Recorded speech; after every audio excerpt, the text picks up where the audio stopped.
Ben, you good to go? Yeah. Sorry. Okay, cool. You're the only one without a camera, so I can't physically see you at your chair ready to go. So I have to ask. Yeah, no, I hopped in roll 20. Everything's fine. Sorry. Okay, perfect. Welcome to session 1, everyone, of The World After Pentecost Died. Yay! Woo! Just real quick, make sure everyone's on tokens on the roll 20. Can you just make sure you, Phoenix, Kai, or Ben and Phoenix, all of you drag yours to the right side there for me. Make sure you can drag them. HP bars are good to go. Dance around, all that fun stuff, and then yep. Someone figured out. Someone figured out that stuff. Yep, there you go. Oh, I've known about waypoints for a while.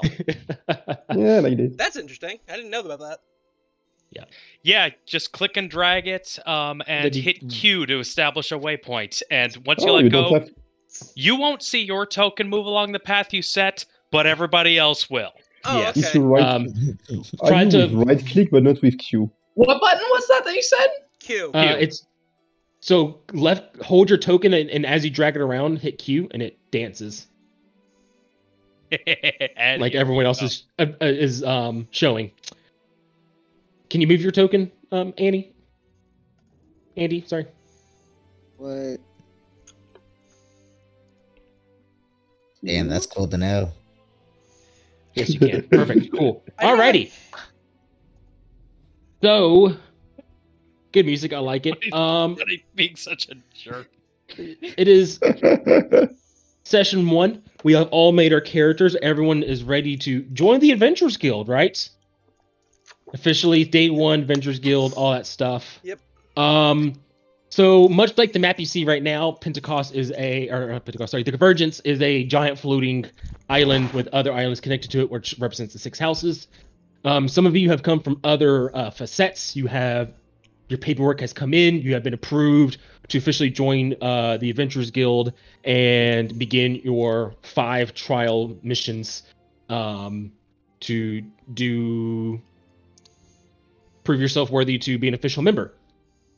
So at different times throughout the day, you guys would arrive at the Adventurers Guild. The Adventurers Guild is a fairly large English-styled building with arches and marble and like dark tan-ish, clayish looking outsides, and then a dark roof tiled. It's like I said, it's fairly large. It's probably like 10 stories, 15 stories tall. It's one of the larger buildings on the Convergence, being what it represents. As you go in, you probably check in at the front desk, and you'd be told to go to a room on the 3rd floor where you would meet your other pre-assigned members, and then the person who would be watching over you while you go through these first few trial missions to prove yourself as an official member of the Adventurers Guild.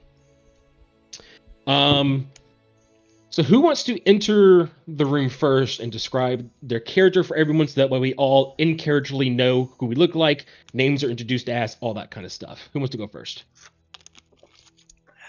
We could roll initiative for it. Yeah, actually, no, let's do that. Let me pull the initiative thing. I like that. Oh, that's fine. Turn order. Speaking of, So, yeah, everyone... What's up, Andy? I was just going to say, are we rolling in roll 20, or I assume? Mm-hmm. Yep, everything's going to be in roll 20. Because it's easier to keep I track assume of. so much. Yeah. It just means that I don't get to use any of my shiny math rocks. That's all. Yeah, It's listen, fine. listen, I agree. I like my shiny math rocks too, but this keeps things... I mean, if we weren't concerned about time because people have lives, I would recommend using the digital rocks, but... Oh, wow, that's a big dice bag. Holy crap. Puts mine to shame. Ooh. I feel like My- I avoided the dice goblin cards. I only have one This set. is a roll. Oh, you got Custom-made- like... Oh, that's so cool.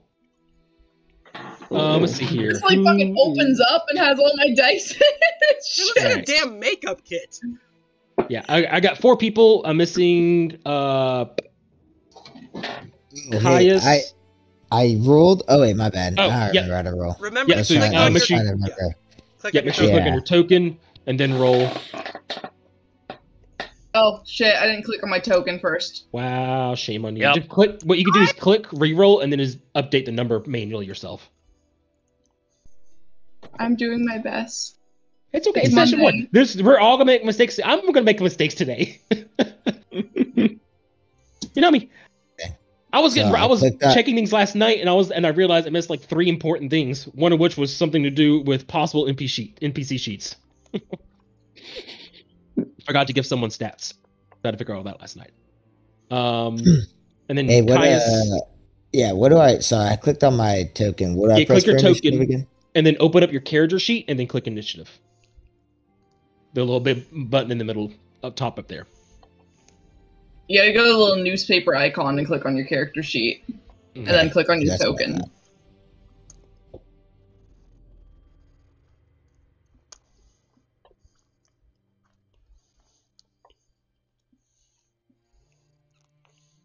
Ben's like, yes, I'm last. I get to plan things out the longest. I can't move my character sheet out of the way to see my token. What's happening? You can change the size of it. If you click in the bottom right, you can kind of adjust sizes and things. Or you can double click it at the top of the header and it minimizes it.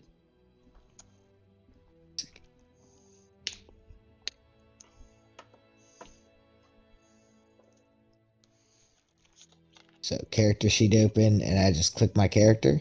Yeah, click your token and then click the word initiative on your character sheet. Okay.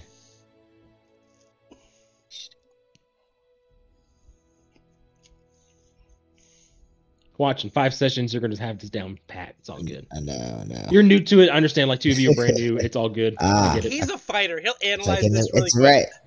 There you It's go, 14. right there in the middle. All right. Yep. And then I'll update your. Oh, you rolled 14, same thing. So we're good. Okay, cool. So first person is going to be Andy Phoenix. Ladies. All You're right. gonna be the first to arrive. So you're gonna be by yourself when you enter, but at least describe your character as people who enter the room would see.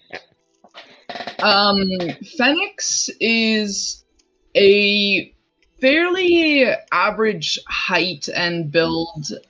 He walks in, and the most immediately noticeable thing about him would definitely be the fact that he has flaming hair, which is kind of common for Fire Genasi, but those who haven't met many Fire Genasi might think that that is slightly odd. He keeps it somewhat short, though it does tend to kind of hang down in his face a little bit, which he seems to brush away without any issue of burns or anything like that. His skin is actually kind of a dark grayish color with slight, like, discoloration, almost as though he had, like, a bit of soot here and there on his skin, though that just kind of is his natural complexion. It almost is in the pattern of, like, burn scars, but not actually seeming to be scarred. His eyes glow a bright color most of the time, though when he's kind of not as, like, engaged in something, you might notice pardon me, sorry, still slightly sick. You might notice his eyes actually kind of contrast his appearance a little bit when they're not glowing, as they kind of seem almost blue in color. Which only one of you would perhaps find a little familiar looking. Otherwise, he wears leather armor. That seems to be fairly standard. Nothing else seems to stand out too much about him. And I believe, what weapons do I have again? Oh yeah, he has a crossbow strapped onto his back. I'd say that's pretty much the most interesting things about him. Outstanding. And you said the crossbow is the only weapon you have on you? I believe so. I don't even think I have any daggers. No. Shame. Cool. No. It's okay. No quarterstaffs, nothing like that? Gotcha. Cool. Perfect. Yeah, I'd say that's pretty much everything that I have to say so far. And then we got Charles. Yeah, so Charles, you will see entering the building, like maybe small-ish looking human with a long brown hair, small mustache and goatee. Looks like he's wearing some expensive looking clothes, like mainly in red. He has, you can see, like walking sticks that he uses all the time, never let go of it. Secretly inside of it, there would be his sword hidden. You can see he doesn't look too much to be maybe the adventuring type, but some that may get closer to him may see that he's, jacket and stuff are open, and under all his rich-looking clothes, you can see a basic leather armor, and that may look a bit more suspicious. Outstanding. Yeah, so you would see Phoenix is already in the room in front of you. Things like that. I should mention the room you guys are in, I should have said since the beginning. It's looks like a business meeting room with a sitting area sunk into the floor itself, like 70s, 60s style, with a big table in the middle. And there's some snacks and refreshments as well for you guys. Some water, a couple fruits and things like that. So I forgot to mention that Well, beforehand. Shazi will just enter, remove it as a big hat with a feather on top, remove it, say hi to a few person, and go sit with Phoenix. Cool. All right, Caius. All right, so Kai's walking in. He's of around average height, maybe just a little bit taller. He's 5'11". You can see he's got this long black hair that's kind of unkempt. But his beard is short and well groomed. He has olive skin, and he's got a big great sword on his back, but he also has a big trident also slung on his back. He's wearing chainmail, but he only wears his left side shoulder guard, but not his right. Just to have more protection on the left side and just be faster on his right.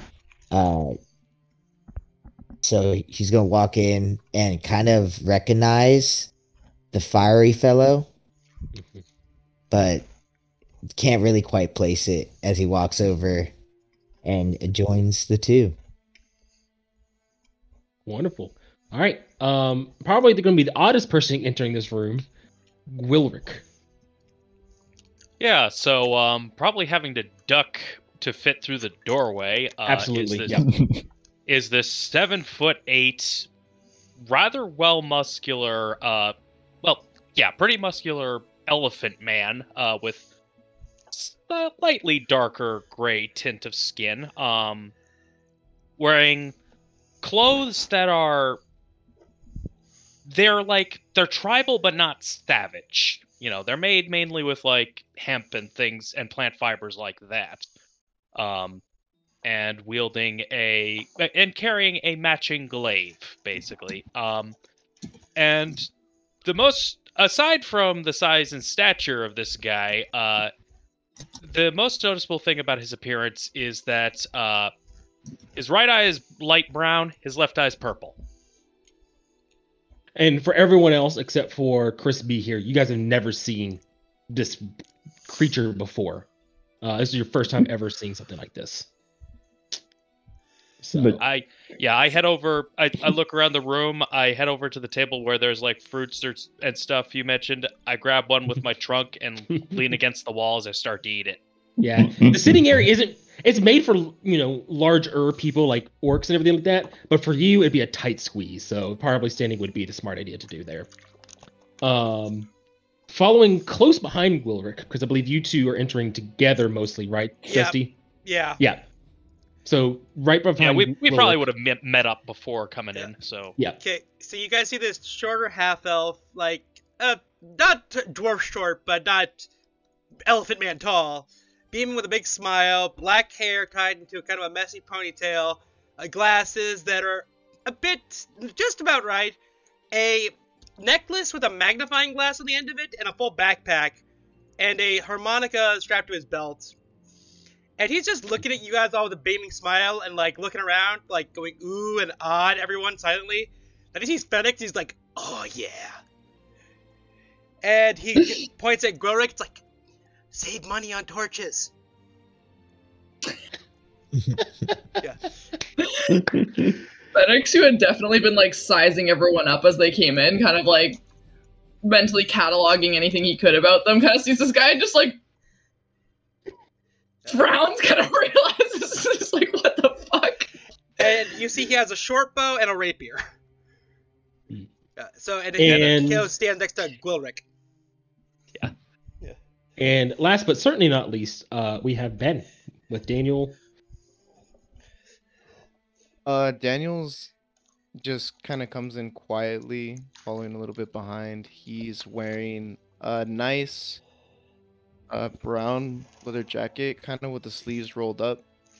He's a little bit on the leaner side, with more sharp elven features. He kind of has a 5 o'clock shave going on for him, with some unkempt hair as well, which is a dark brown.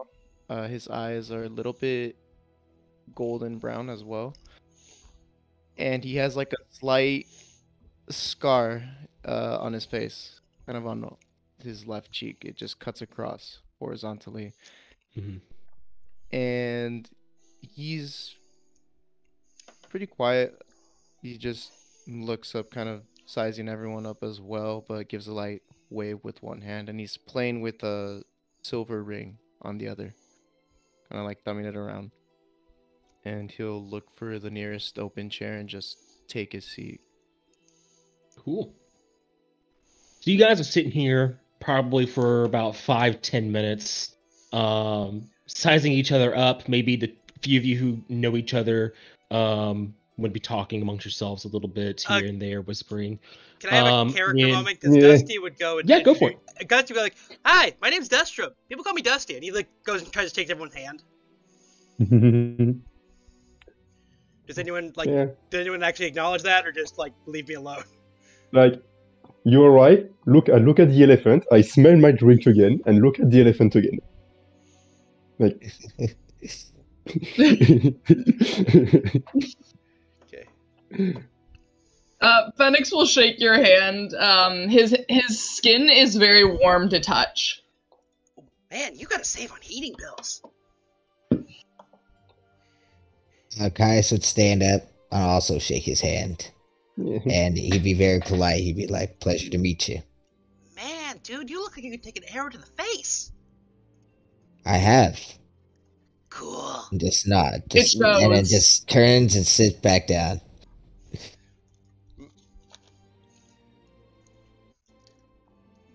You look like you Alright. should take an arrow to the face. It shows. Yeah. Wonderful.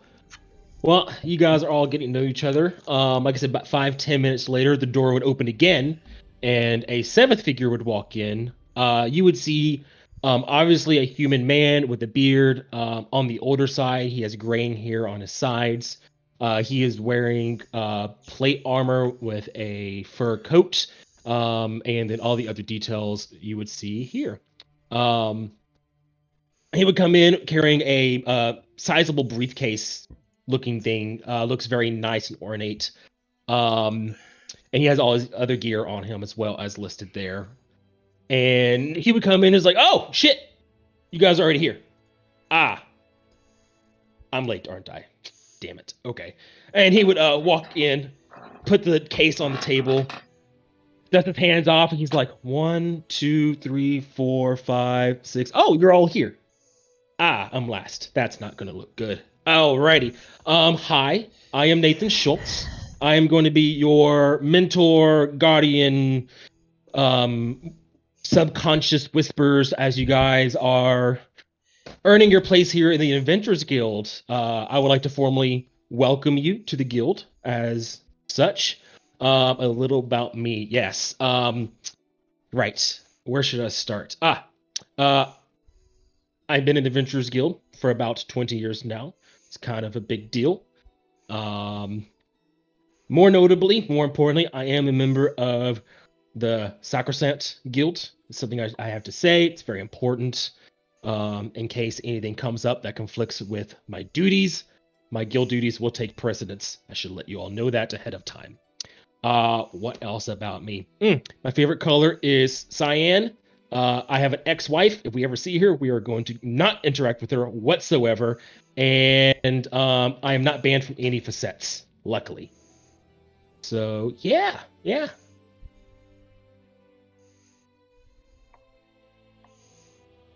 My blinking reactions to everything he just said is deafening.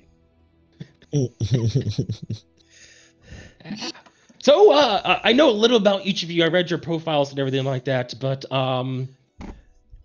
do any of you know each other already? Or is this gonna be like one of those awkward groups where no one knows each other and it's just gonna be silent the entire time as we go do missions? Oh, me and Gwilrick have already met. Right, the Elephant Man. Hello. Yes, It's pronounced the Elephant Gwilric? Man. Oh, I thought it was Gwalric. Oh, my bad. Well, Gwilric, Rick, and I would thank you kindly to not call me Gwalric ever again. I will do my best, sir, but I make no promises. I have come with Nathan. Psst. If you say garlic really fast, he doesn't notice. Okay. You must be right, what was your name? He like pulls out like a piece of paper and he's like flicking through it for like some notes he's written down. He's like, you must be Dustrum, right? Yes, sir. Okay, cool. Good to know. That's you. He's looking around. Yeah, you are Gwalric. No, not Gwalric. Wilric. Gwilly? You'll take Gwilly, Please, right? no. Gwilly? Yeah, I think we're gonna go with Gwilly there. He's just gonna write something down. Really? Fire Ganazi, you're Phoenix? Phoenix, yes. Phoenix. That's me. Perfect. Woo, okay. Two for names. 2 for 3 actually. Yeah, 3 for 3. Yeah, we'll count it. He's gonna look around again.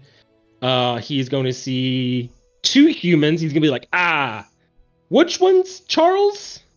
Yes, me. You. Big hat. Got it. Yes. And the other human must be Caius, right? Pleasure, sir. Good. And that leaves the last person to be the one person whose character sheet I don't have open, so I can't look at your name off the top of my head. Hold on one second here. Daniel. Right? Yes, sir. Beautiful. Nice to meet you all. I hope we all get to know each other very well over these next few days, weeks, however long it takes to get you all brought up to bronze rank officially, where you can do your own thing.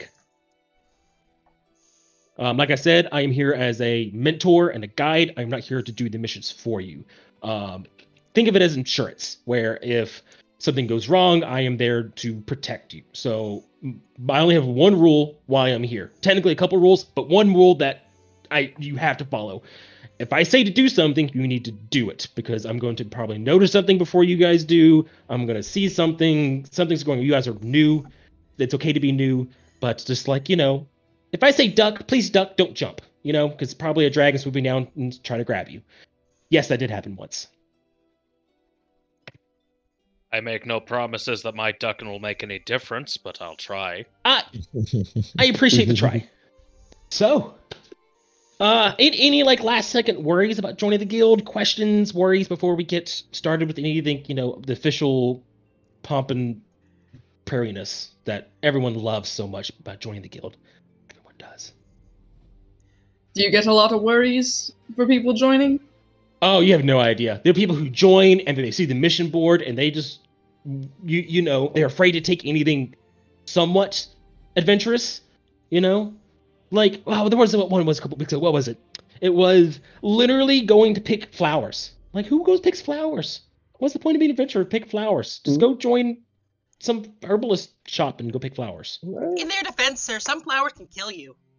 Yes. I mean, yes, flowers can kill you, but like, you're not seeing if anyone these doing flowers that. are next to a goblin camp, True. I mean, you have a good point. But like, there's no fun in that, But there's a difference. You're right. Safety is important. We don't want anyone dying. So, we're going to avoid any bronze rank missions today. We're going to keep it to iron. All right. I don't want anyone dying on your first day here. I've already got enough strikes against my record for that. So. Yes. How many? Just how many what? How many of those strikes did you say?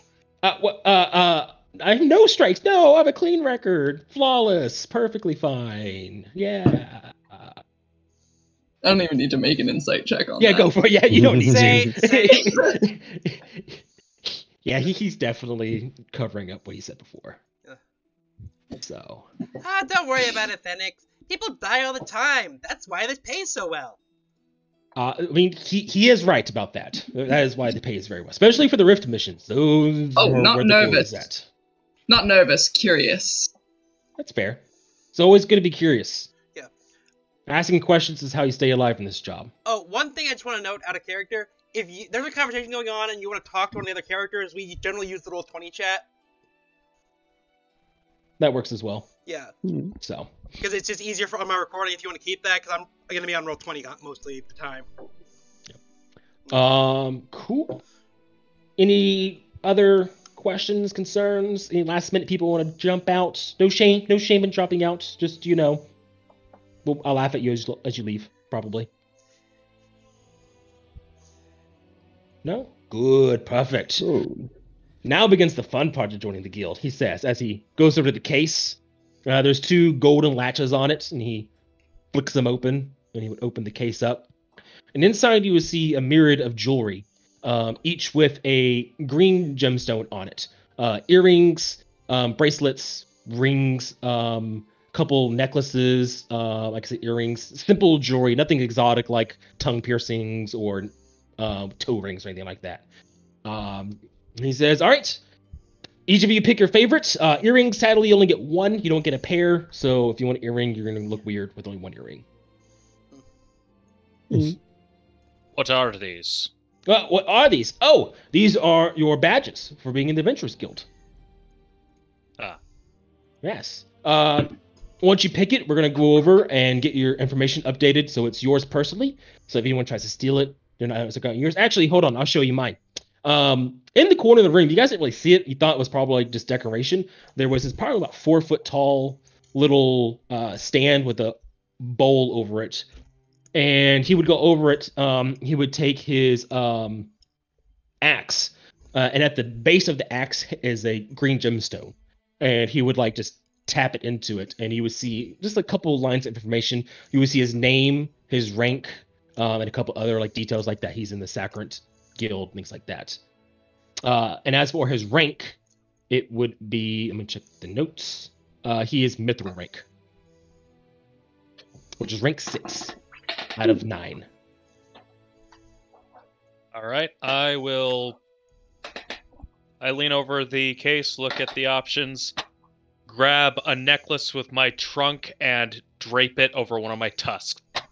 Yep. Yeah, this is probably the only one that would fit you would be the necklace. The rings are not made for bracelets. Nothing is. Ironically enough, the necklace is the only one that would fit because I wouldn't be wearing it around my neck. Yeah, exactly. Yeah, looking at that size comparison chart in the Discord chat, holy shit. Oh, yeah. I am literally head and shoulders taller than everybody else so far. I think you can take the earring and put it in at the end of your trunk, like a septum piercing. Yeah, that's an option. Okay. I'll just grab a ring. Yeah, I get another ring too. Put under one glove. He's like, ooh, maybe don't on glove. It's gonna rub on your glove and everything. You ever thought about that? Put it on top of the glove. Well, I mean, you put it on top of the glove. Nathan says it's an option. The cool thing is when you get custom ones, he waggles his axe. You can just have it as wherever you want. And Phoenix is saying that put it on top of the glove as he grabs one of the earrings and just pierces his ear and puts it in. Yeah, I put the ring. Did he just do that? Yes, he did. Oh God, you're the sadist of the group, aren't you? Oh God. Wouldn't that be a masochist if they hit themselves? Magus, I don't know. It's what someone the ist words. I'm not a. Could be both. Blue house. Yeah. Dusty puts the ring on his magnifying glass handle that's around his neck. Okay, that works. I just would look through the options and grab one of the necklaces. Okay. And what is Daniel getting? Oh, what are the options again? It's simple jewelry, so rings, bracelets, necklace, earrings, common jewelry, nothing fancy. There's no tongue piercings. There's no toe rings. There's no belt buckles. After a bit of pondering and debate, he's going to go for a bracelet. Okay. Nathan nods at all your choices. He's like, good choices. He looks at Phoenix. Weird choices, but good choices. Everyone. Smart choices. I go to Phoenix. And he would close it. Would that melt next to your hair? Looks at you. Points at it. Is it melting right now? Not yet, but it's low fire. I don't know. Can you make your hair more fiery, like hotter? I should let you know these things are kind of hard to destroy, and they're not indestructible, but simple fire is not going to melt one of these things. Oh, okay. Just curious. Yeah. They are technically used to identify dead bodies sometimes, he says, if the need rises. So, Andy. yeah, it is handy. That it is. So, and then you would go through the process of having your information. Like I said, it's for you guys. It's gonna be super simple. It's just gonna be name, and then it's gonna be iron rank, and that's like gonna be the only information on there because you're not part of any guilds. You have no titles. There's nothing fancy about you guys yet. He says. So wonderful, wonderful. Well, is anything else you guys want to go over? Any questions before we go pick your first mission for the day? Not particularly. Solid faces. Wonderful. Good. That means you're all ready to go on your first mission, right? Yeah. As Okay. well. Good. So he would lead you all downstairs to the lobby area of the guild house. And there's a specific room with a board where there's missions, and they're all ranked out, all the way from iron, bronze, steel, silver, gold, mithril, adamantium, all the way down the list. And you guys see them. You saw them last week. There's certain sections that are blank. Obviously, like gold and mithril, those don't exist. There's no missions for them or anything past adamantine. Nathan would look at it and he's like, light load this week.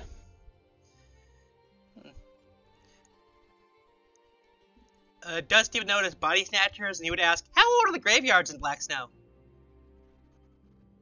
Nathan would shrug. I mean, I may know the answer to that, but that's up to you guys to figure out. You guys want to go to a graveyard?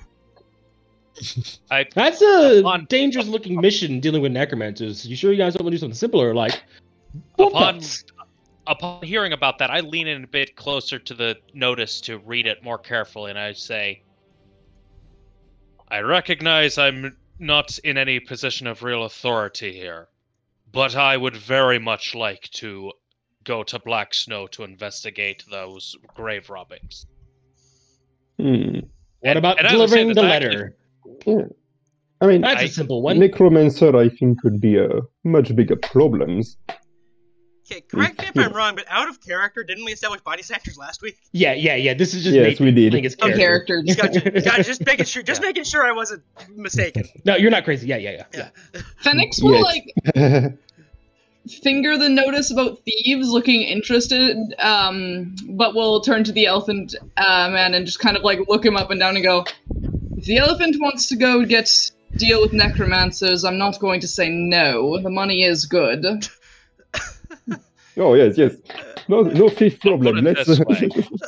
Do you I'll put it assume this way. Warwick's my bodyguard or something? The way that played out, it's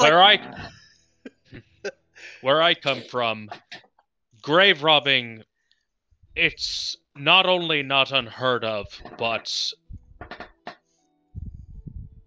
my folk are not easy to rile up. Grave robbing is one of the few things you could do that could truly rile us up into a frenzy. Good to know. Don't dig up any elephants. Well, you wouldn't be able to dig us up anyway. We all die above ground. Oh, But you So don't. look at the That's big right. elephant man. I still need to record your funeral practices. You do air burial? I'll go into detail on that later. It's not important right now. Dusty slowly puts his notepad away. I'd look at the big elephant man and look at the rest of the party and be like, necromancers. Sounds like a challenge. I live for challenge. You and I might just get along. Nathan's going to size like, well, at least you guys aren't going for the bronze missions, so there is that. You're the one who put You it should in be iron, like someone did. What'd You you say? should be happy we're not out to pick flowers. True. You have a good point, Garlic. Seriously. Gwilric, it's not Well, that Rick, hard. if I say it in I'll action, you're going to take know what that. I'm talking I'll about. take that, as long as you get the vowel sounds right. Yeah, all right, Fine. all right. Garlic and Big Hat energy are my two favorite moments from this campaign already. It's session 1. We already got 2 memes. We're on a roll. Yeah. Nathan's gonna look at the mission himself like a bit closely. He's gonna tap his chin. You're gonna see there's a date on it. The mission is about 3 weeks old. It's been sitting here. And Nathan's gonna look at you, 6. He's like, yeah, all right. It's better we take care of it now before Army of Undead shows up. You're right. If it's a necromancer, he says. Mm. If it's a necromancer, 3 weeks has given him lots of bodies. We ought to be True. careful. Sadly, so he looks at it, he's like, actually, good learning point right here when it comes to missions and how stupid people are when they apply for them. I want you to look at the Body Snatchers mission, and I want you to look at the Herbal Gathering Bronze mission here, right? 2 very different missions of 2 different rankings. Who here knows how the rankings work? It's simple. The dollar Yeah. value of the metal, More, the harder the more mission. money, the best. Yeah. You're in the right park. The ranking structure is based off perceived difficulty for individuals of average abilities. So Iron rank, anyone off the street should be able to complete an Iron mission in a group. You got 6 people here. Any of these missions, theoretically, you guys should be able to succeed, so long as all the information is there correctly. Now I want you to look at Herbal Gathering here. I want you to look at Body Snatchers. Why do you think Herbal Gathering, where you're picking out herbs on Pentacost, same place you're going to be going to, and Body Snatchers with Grave Robbers, why do you think Grave Robbers is going to be easier than Herbal Gathering? There's probably some deadly creatures in the areas of the herbal gathering. And because you will die of boredom too. You are in the ballpark, yes. The western side of Pentacost is known for its more ravaging wild animals. So it is of a higher difficulty, you are correct. And the Yellow House with these red mushrooms, I actually know about them. And without spoiling anything, because I'm here to mentor, not to give you all the answers, they are of moderate difficulty to find. So hence why it's harder. Now look at Body Snatchers. These are possible necromancers. Does anyone here a cleric, a paladin, someone who has abilities to fight undead easily? I got fire. Okay, fire is good against undead. You are correct in that. I'm assuming that Phoenix, you also have fire. I'm assuming, right? So they're like, It'd be weird if you couldn't cast a fire spell. I'm gonna be honest. I don't know a single fire class you can't. Or does have Yes. a fire blade or something fire related about them. Good.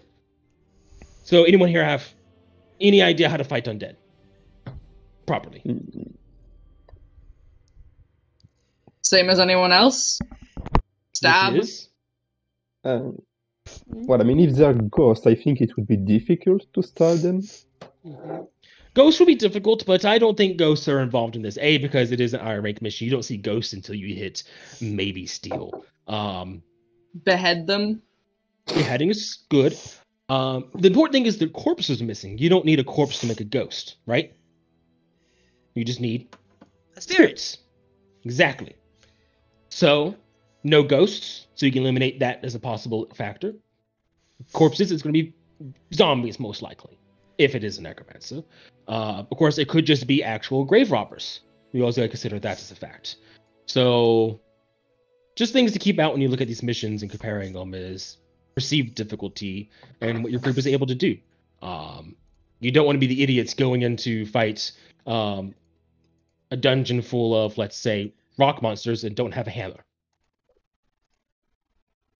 Oh, that's neat. So, what's up? What is that? I just Dustin? realized I should have all of my marketplace purchases available in your game. Ooh, nice. So that's kind of interesting. Oh, do I have all your stuff? That's crazy. Either we all have the same stuff because I have like City to Pillage, Ghost of Saltmarsh packs and stuff. No, like that. I don't see that at all.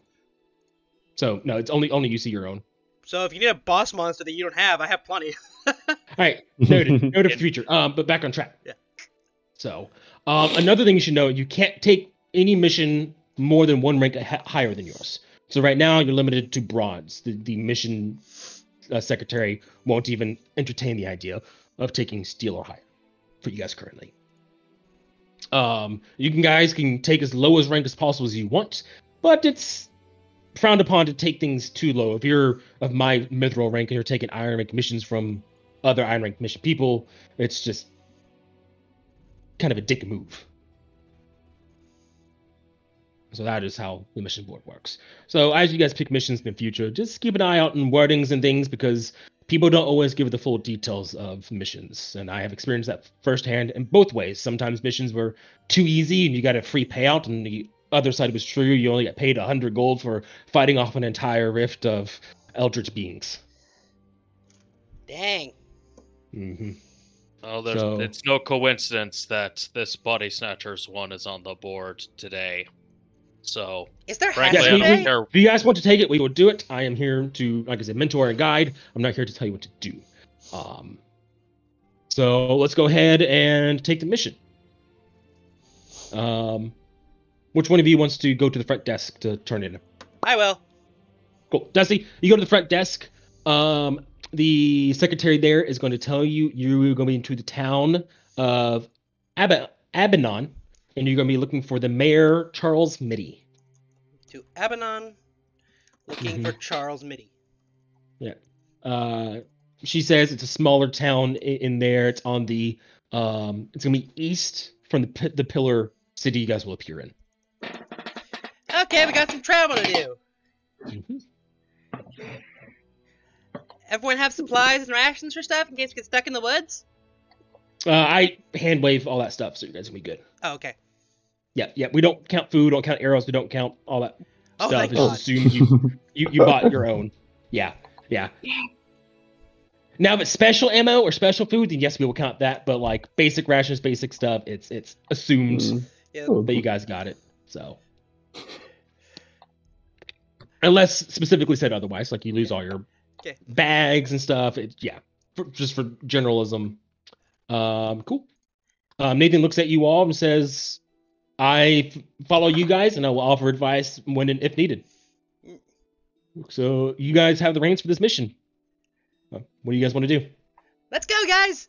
Well, find somebody steals.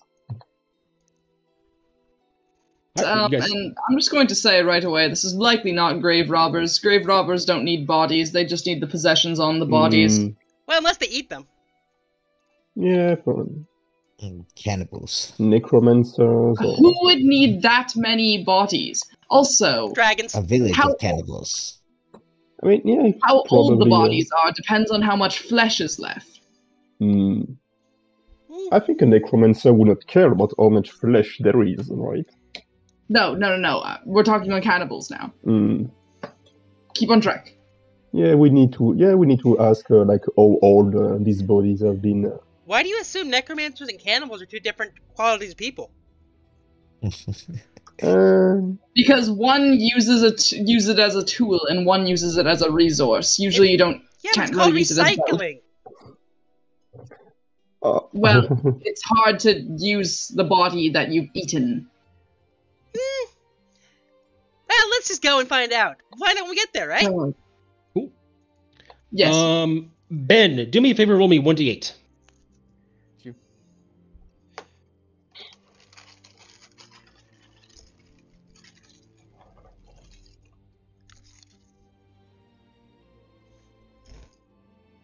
Ooh.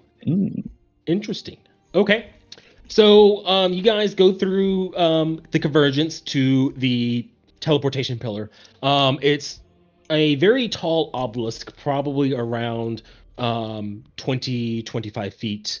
And there are portals you go through. You just, be like, I want to go to Pentacost. Boom, you're going to go there. It's kind of hand wavy with the magic of how it works exactly. I think it's more like teleportation circles, but fancier from the wizard spell list. And you guys are going to arrive at Pentacost. So give me one moment. Let me take you over there. Ta-da! Pentacost. All right. If you noticed, if you do measuring tools, it's based off time traveled. So, yep. So it takes half a day to get to Abaddon? So, yep. Here is Pentacost. So you guys would go through the pillar. You guys would arrive at Gastwell. Let me pull up my notes at Gastwell real quick so I can describe it to you guys really quickly. Pentacost, Gastwell. Gastwell is a fairly large city. Probably, a couple thousand people live here at max. As you look around at the people traveling around, interacting, the ones who are wearing less adventurous wear, more day-to-day normal people clothing, you see primarily humans and hill dwarfs, with the occasional halfling. But you see other races mixed in, but those are going to be like your main three who are in this city. Those of you who didn't grow up on an island by themselves, so Gwilric, you would know this place only has a couple notable shops if you came to the cost. One is a armorer who specializes in metal working for armor. And as always, the bigger cities has a famous inn known as the Silver Cauldron. So that's the more reputable things about this city. But everything else is for you guys to discover. You guys have the reins. Nathan's there following you. Yeah. You guys want to walk or you want to try to get a cart? I mean, How about you? But I came here to make money, not spend it all on a cart. And frankly, putting me in a cart is probably going to be more trouble than it's worth. I mean, you could pull it. Well, walking it is then. Everyone agree with that? Indeed. Yeah. The gods gave us each 2 legs. One other thing I forgot to mention, as you guys arrive, it is raining, by the way. Not a heavy rain, but it's a drizzle. Yeah, your hair's going from the rain. Yeah, it's like little tiny noises at the Nathan's gonna, from seemingly nowhere, pull out a giant raincoat that fits over his armor and everything. Question: since prestidigitation can dry me, can I just constantly cast it as like a little shield over me? Not as a shield, no. Okay. You just cast Use it, wait 5 seconds, just cast it. make a curtain. So, I'll just wait till we're dry in a dry area, and I'll just cast it. So it is raining. So you guys are gonna be traveling. So you guys are gonna do anything in the city? You guys gonna start heading out to Abaddon? I can't think of anything we could need unless I don't think any of us can afford potions right now. Poor shit. No. A quick question for the DM though that I've been meaning to ask. Do I quick answer. recognize? I'm gonna butcher this. Chaos. Caius. Caius. Do I recognize Caius? That is your choice. If you would recognize them from all that time ago, and Caius, it's up to you if you how well you would remember Phoenix based off those blue eyes. So I'll leave it to you, your interpretation of your own characters. Phoenix usually keeps his eyes lit. It's very rare that he doesn't have them lit. So I'd say you haven't seen them when they're blue yet, but That's what I figured. So I was thinking I still haven't recognized you. I was waiting till we're like at like a camp and like we're like just right in front of each other having a conversation. Probably. No, apparently Phoenix does not recognize. I tried rolling a history check to see. I feel like I wanted to recognize you, but the history check said no. Okay, that's perfectly fine. And we wait. I will say Caius and Ben's character, Daniel, you guys do recognize each other. Like I said, you guys would have met multiple times in the Scarforge, and then obviously Dusty and Wilric do recognize each other. So there is that for you guys. All right. Didn't Phoenix and Charles, you guys said you met once or twice? Yeah, so we met before. Yeah. We had some common contacts. Yeah, so you guys have that with you too as well. God, I Charles. Yeah. Mm. You can't forget the big hat. It's like a staple for his character. I think he will like hide the hat because it's raining too much. He doesn't want it damaged, so like remove it. Are any of you into graphic novels? Like, you're all nerds. There's this one Ayers game comic, and there's this one guy that literally, I'm sorry, but the character actually looks like you, Charles, and he has a giant hat, and that's his personality trait, is just big hat, and I love that. I don't know. I don't know too much novels like this. I look at Charles quizzically as he puts the hat, the thing you would think he would use to shield his head from the rain, away. Yes. That hat is expensive. I don't want it ruined. Small ones are so confusing. Phoenix is like, so why would you buy a hat that isn't waterproof? An expensive hat that isn't waterproof. Well, first, they don't look good, and second, I just need to show off, And you think that hat looks good? What do you mean, I think? Ancestors help us. Alrighty. So you guys would, I'm assuming, start heading east along the road? Yep. All right. It's raining. It's muddy. You guys are trudging slowly through the mud. You guys would have left. It would have been not morning, but not lunchtime. So, and it takes you half a day to get there. So by the time you arrive at the city, it is going to be dinner time, supper time. Sun is setting. As you guys keep going further east, you guys would start seeing far in the distance some of the edge of the island and its cliffside face dropping off into the void. But it's still far enough away where you guys aren't going to like trip or fall or anything like that. Nothing worried about it. And you guys will arrive at the small farming village of Abaddon. And I got a little image here for you guys to kind of give you an idea of what it looks like. It's not a 1-for-1, it's just the vibe of the area. Okay, minus the ruinous castle. Okay, that was what I was about to ask. Yeah, no ruinous castle, just the vibe of the general area. Just add rain to it. Okay. So it is it's dark because it's evening time and it's raining.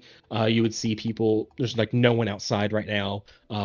Some of the buildings have candle lights coming in from outside. Maybe some other odd colors from different buildings, but mostly just candle, torch fire, lantern fires. You don't see any guards or anything like that. It's just if it wasn't for the lights, you would think it was an abandoned area. Huh. Do you think we need information, or we should go right to the graveyard? I think we were supposed to speak to someone here. Oh yeah, the mayor.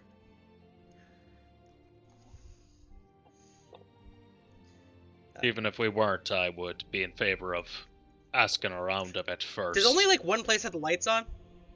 No, there's multiple buildings with lights on. Okay. Rain. We all took that in different directions. Yeah. Okay, so yeah, I think asking at this cemetery would be logical. well, like we should find him first. So where would he be? Is there like a big building that looks mayory? Give me a perception check. Okay, I suck at those. A big merry-looking building. 7. You look around, and with the rain and your glasses fogging up and everything, you just see buildings. People around? No, there's no people out and about. Everyone is inside, it seems. Can I go find a building with a light and knock on the door? There are several. Phoenix is just gonna knock on the first door he sees. Yeah, you start knocking on the first door. Opening the door is a teenage human boy, and he looks at him. He's like, hello, hi, please, who are you? What? He seems very confused by your presence. Looking for Charles Midi. Do you happen to know the direction? Mayor Charles, Mom! And you see like an older pregnant woman come in, and she's like, she looks at you and sees, she like looks up at the elevator, she's like, who the bloody hell are you guys? Looking for Charles Mitty. Are you here about the grave robbers? Yes, we are. Yes. Oh, Yes. thank the gods, finally someone's gonna take care of the menacing problem. Yes, Charles Mitty, and she like pokes her head out a little bit. So you can go down the road here, and you can go and left. He lives in the big triple building, the only 3-story building in town. That's the mayor's house, mayor's manor. All right. Thank you very much. Appreciate your Thank you. assistance. Very welcome. Hopefully you don't stay in the rain too long. You're gonna get a cold, dearies. The guy on fire just blinks a few times at her. She doesn't know what a fire ganassi is. And she's gonna just like politely do like a weird nod bow and then close the door and stuff. There we go. Got our direction. Phoenix will just start heading in the direction. Fantastic. Nathan just gives a thumbs up of like your people skills. You're doing great, hon. And you guys like to follow directions, go down the road, take a left, and you would see a big 3-story building with 2 chimneys, and it looks like a mayor's house is what best way to describe it. It is, like I said, a little small farming village, so it's not very fancy on the outside. It's just the only 3-story one with a stone first floor. And yeah, there's no guards. The door's closed, but you see plenty of lights on the inside. Okay. Hello? Knock, knock. All right, you knock on the door. A few moments go by, and you hear some ruffling. You hear like a quiet voice saying, "Who the fuck is out there?" From like one of the who has I don't know your perception. Hold on, who probably Wilrick has the highest perception. If not, We can then the put druid. names Really? if that would 11. be I don't helpful. think I probably don't have the highest perception. I know sometimes barbarians do. Anyone have higher than 14? I have 14 or higher? 14, exactly. DM, would it be helpful Yes. if we in roll 20 put our ACs and passive perceptions for you? I typically have these notes taken down. I'm just a bad DM and didn't think about doing that ahead of time. You're not a bad DM.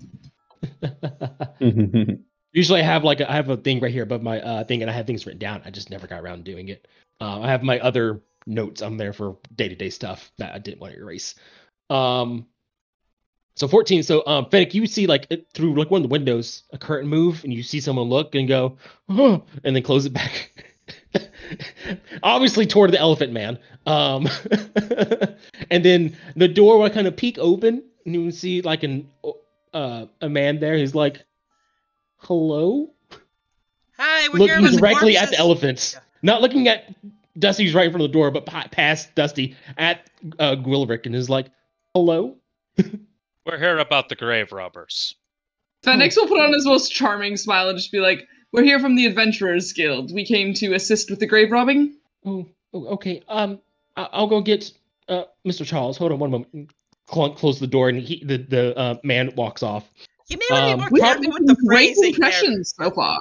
Phoenix, you may want to be more careful with the phrasing. He said you were here to assist with the grave robbing. Yes.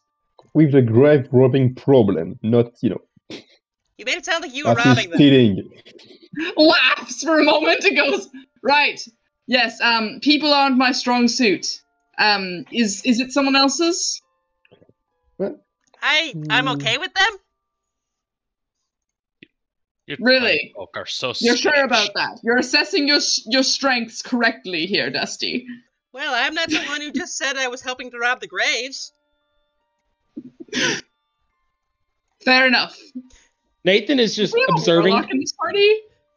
He's doing his best not to laugh, but he is snickering a little bit. Don't we have a warlock in this party? Doesn't he have charisma? Yeah, That'd we be do. Ben. Actually, yeah, okay, it is pretty high. I was checking right now. I'm still not used to these numbers. What is No your persuasion? I'm just curious as the DM. My persuasion is I can just look. Here we go. Daniel. Oh, yeah, I have pretty good one if you need. So, So Charles seems charismatic. This is the first character I've made in a very long time that does not have charisma, so I'm not used to it. I it is- typically play party faces to some extent. yeah, Charles. As a DM, I'm letting you know Charles is your sweet talker of the group. What, I'm not going to kiss and tell numbers, but he is your sweet persuasion of talker. 5? Let's just say I put my expertise in it. Yeah, his expertise is in it. So Oh, okay, Push. that's why. Whenever we have to talk to someone, we just push Charles out of the group, just like up front, and we need Your an accent imitation. gives you advantage on all persuasion checks. So like I said, it's about 5 minutes. You guys are standing under the porch, luckily, but still raining. Some rain still from the wind splatters against you all before the door fully opens properly. And you would see a semi well dressed man, not as well dressed as Charles. Charles definitely is more dapper than he is, but compared to the rest of you, he is more well dressed. And he would look at you all. He's like, "Hi, yep, random mix of people, definitely Adventurers Guild. Before I let you in, can I see all your badges real quick, please?" Wink. Yes, of I- course. I turn my head so he can see the necklace dangling off my Yeah. tusk.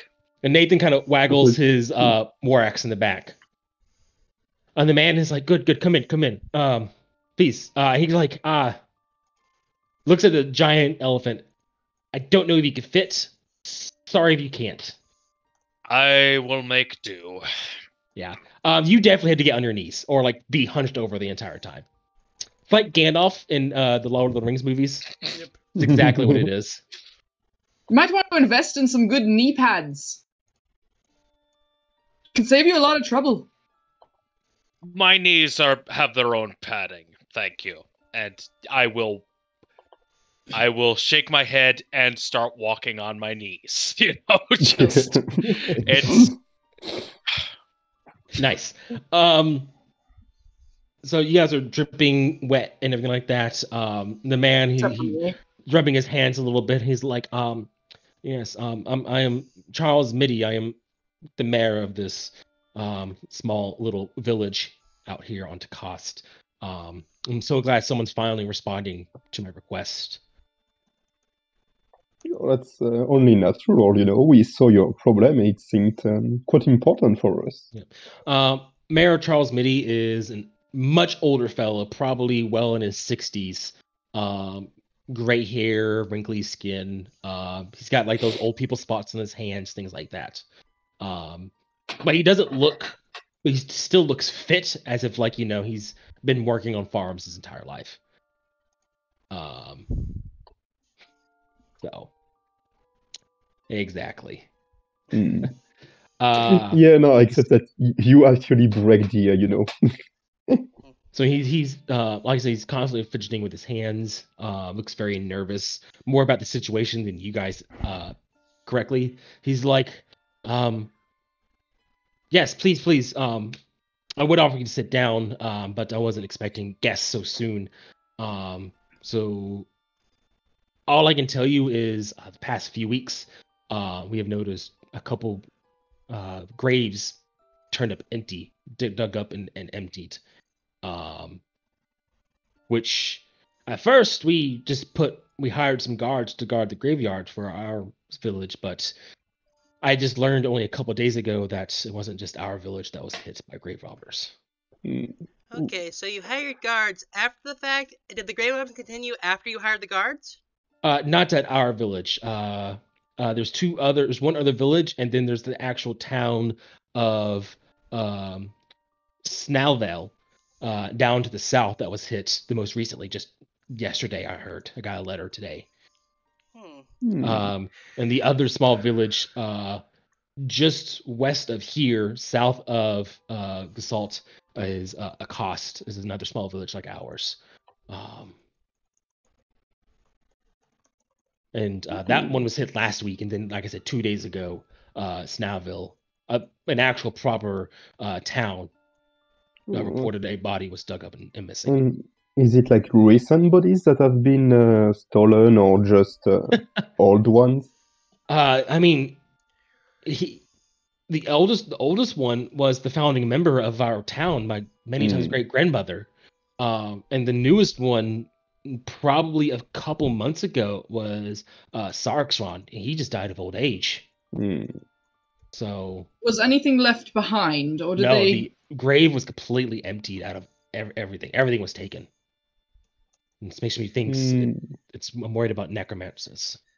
Question: Yeah, Did probably all the look like graves this. were all the graves that were dug up natural causes, or were any of them like accidents? I mean, from the three that were from us, well, technically one wasn't an accident. It was he was attacked by a wild boar.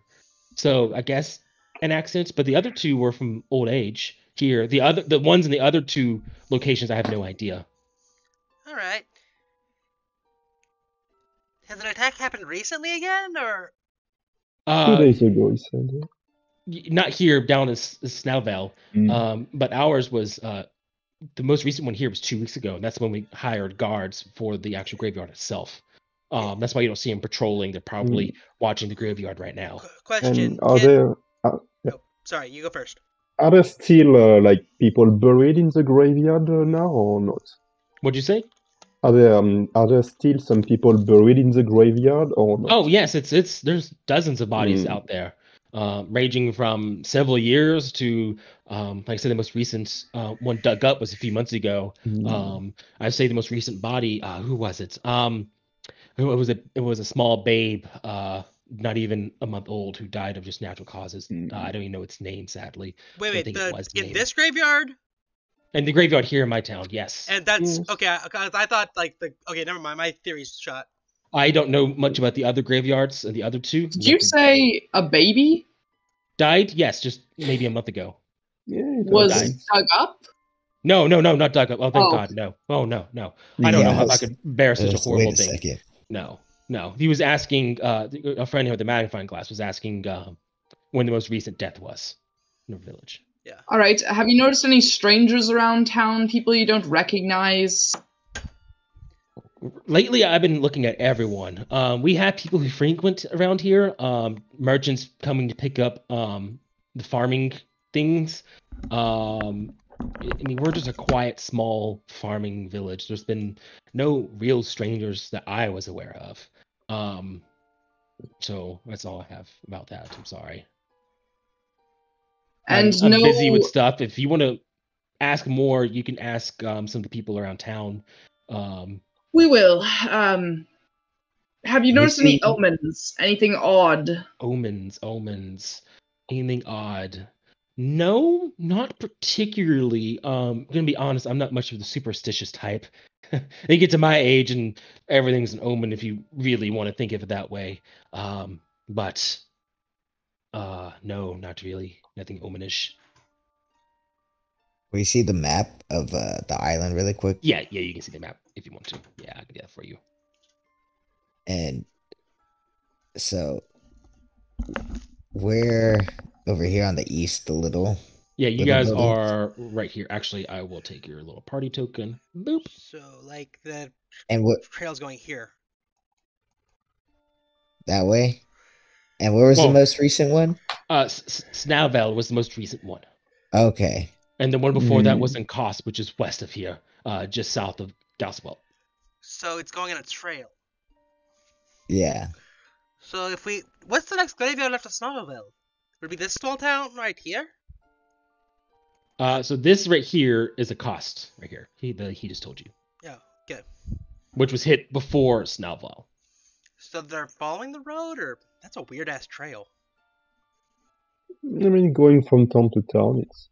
Well, because like apparently did they avoid this town? Did they avoid this town? No, that is a Kost right there. Oh, okay. Then what's this one? That is, you don't know. Okay.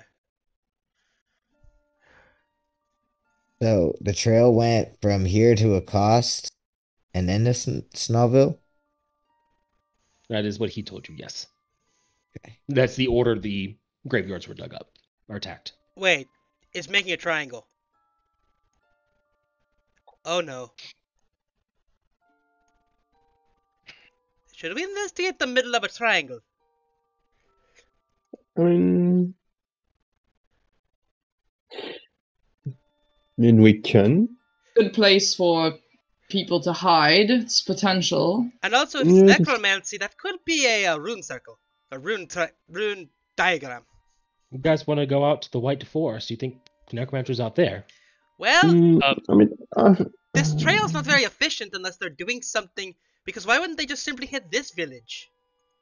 I mean, We can't rule out the idea that these aren't necromancers as well. We can also consider that taking the body is a forensic countermeasure of sorts to make it so that people don't seek them out. Necromancers incite fear. Just stealing jewelry off of bodies doesn't. Well, here, look at it this way. If we cut through the woods, we can go to Snellville afterwards, and then we'll cut our time down by going through the wilderness on a straight line, and we'll be able to check this just in case. DM, with my knowledge of religion, would I know if the geometric significance would be important to necromancy? with the triangle, Yeah. give me a religion check. And I will check something. Oh, Hey. damn! 19. All right. I need to really check something with my notes then. Hold on one second here. Quickly Googles, are triangles relevant to necromancy? Oh, well, so first off, yes, I they don't are. think it's a coincidence he's playing Full Metal Alchemist music by Yeah, right I now. was thinking that. I Oh was no, like, that's me. Yeah, I didn't pick the music. That would be Chris. So. I just did well. that because it felt appropriate for bodies. Mhm. We appreciate the music, and we I enjoy Full Metal Alchemist. That's the first thing I was thinking. I was like, oh man, that's cool.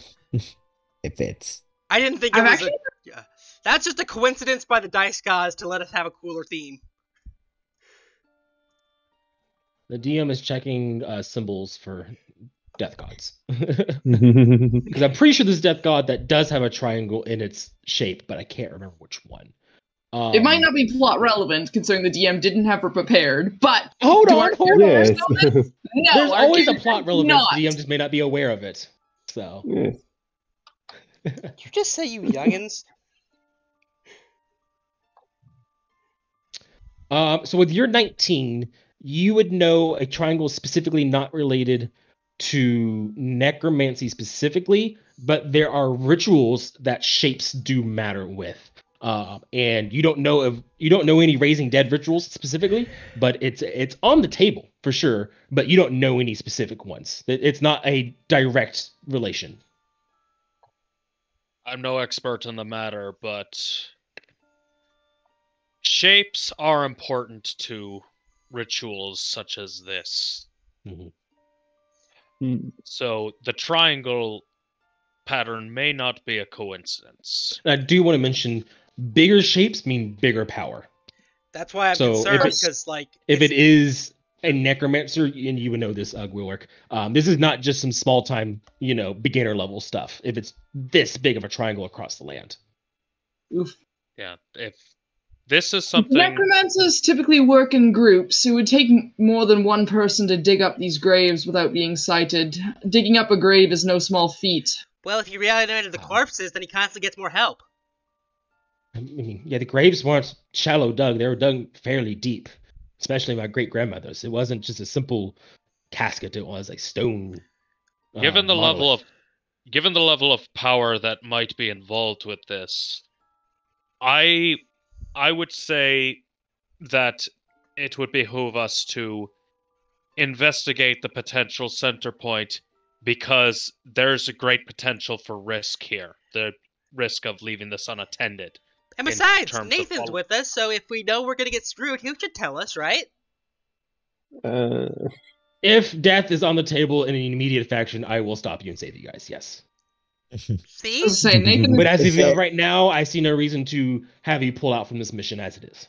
Then I is there a tavern in this little small village that we're in? There is, well, it's not really a tavern. It's more of a hostel, just a couple cots in a big room. Is So it a you big enough room? For you, you had to sleep on the floor. We don't have big enough cots for you. But you could shove two of the cots on the way, and you should be able to fit on the floor fine. Will there be people in we there who are, ask questions? There's no people in there right now. We're out of season for trade. if there is a power this dangerous around, you may want to consider pulling your guards from the graveyard and guarding those who are still alive. I mean, we haven't seen anyone in the past, like I said, 2 weeks. So, Well, let me just check something real quick. It's most of a day. It'll be half a day there. We sleep here tonight, check it out in the morning. Unless we're worried that nighttime will cover the darkness, we could check it out at night. What do you guys say? Check it out tonight, check it out tomorrow? Either way, it's only half a day to check out the center point. Roughly what time is it, DM? it is dinner time, supper time. So if you travel now, it would be middle of the night by the time you get there. Oh yeah. I feel like Prime time to going- raise a zombie. Yeah, I mean, I think we can go there tomorrow morning.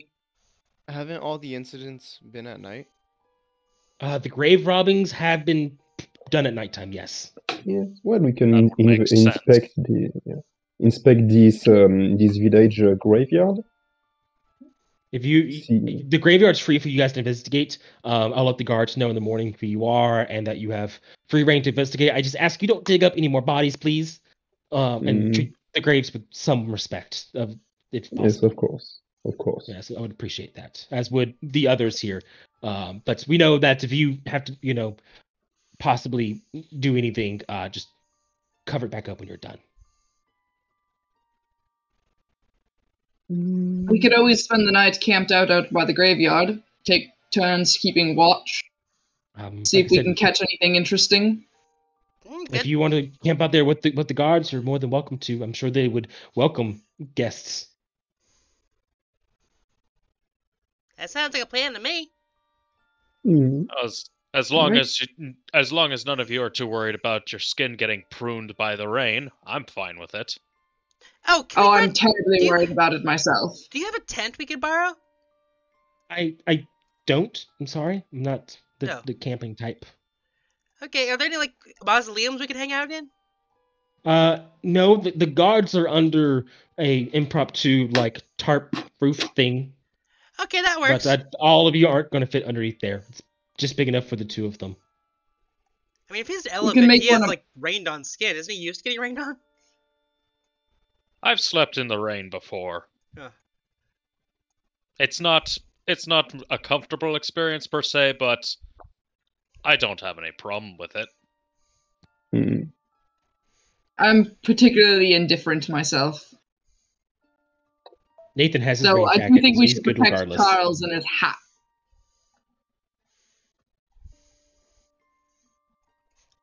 Well, if there's no objections, I think we should go to the graveyard.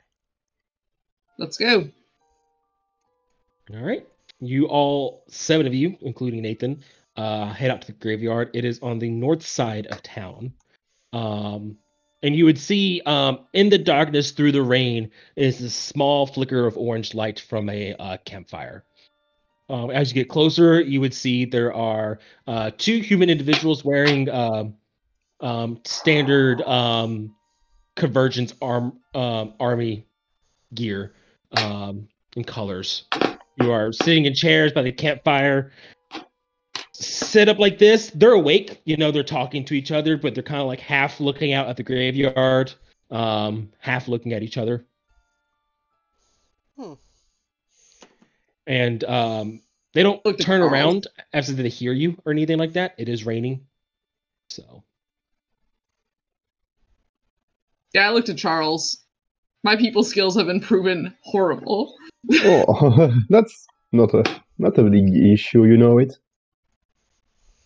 Just come closer to the guards and say, "Hi, my name is Charles, and What the fuck?" When they turn around, they kind of jump out of their chairs, not expecting to hear or see anyone, let alone 7 individuals, a fire genasi, an elephant, a half-elf, 2 and 3 humans. And they look at you all and they're like, who are you guys? What the fuck? We're here showing my ring. We're Okay. here from the Adventurers Guild. We are sent. We met Mayor Charles. He sent us here. He told us that this was your graveyard. Yeah. Oh, thank God someone's finally taking care of this so I can go home. Yeah, we've been watching the graveyard the past 2 weeks. No one's been here at nighttime. Mm. Clearly very alert, I see. I'm sorry, it's Yeah. raining. I can't hear you. We're looking at the graveyard. All right, you came from behind us. All right. Well, anyway, you said there have been no attacks, no issue in the graveyard since 2 weeks. Not in the past 2 weeks since we've been stationed here. And Okay, the sooner and you guys figure this problem out, sooner we can get to go home. oh, well, I mean, and before you were here, how frequent were they? What'd you say? Before you were stationed here, I say to Yeah. the guards, how frequent were the robbing incidents? It was. I mean, there's 3 robberies over the course of 3 weeks, so give or take a week each, I guess. Well, it would be safe to say that you guys have been doing a great job at least preventing them. Yeah. I mean, Mayor Charles said there's some other ones at other places, actually. So, Yes, I or mean, recently. yes, we heard of it too Oh, okay. in a coast and other places. But yes. Well, can we go and have a look in the graveyard? If you want to go investigate the creepy graveyard at night when it's raining, be our guest. Yeah. Well, I mean, it's not the best night for it, but yes, we can certainly see if there is So how are you anything guys of interest. looking? Are you guys... Well, Fenix is casting looking spells? for tracks. Yeah, it is nighttime and it is raining, so how are you looking? There's no lights. I would like to cast Produce Flame, Okay. which Fenix will just weave his hands around for a moment, producing this small flickering flame, which will shed bright light for 10 feet. Mm-hmm. Sorry. Oh, well, I was just going to say, in one hand, I'm going to take out my prayer wheel and start rotating it, and I'm going to investigate. I won't be able to see much because it's dark, even with the flame, but I will be sniffing around with my trunk. I'd like to investigate using my sense of smell. Okay, can I go to the graves that were dug up and like record the names to see if there's any like relation between them, like ages or numbers or anything? Sure. You other 3, Caius, Daniel, and Charles. What are you 3 going to be doing?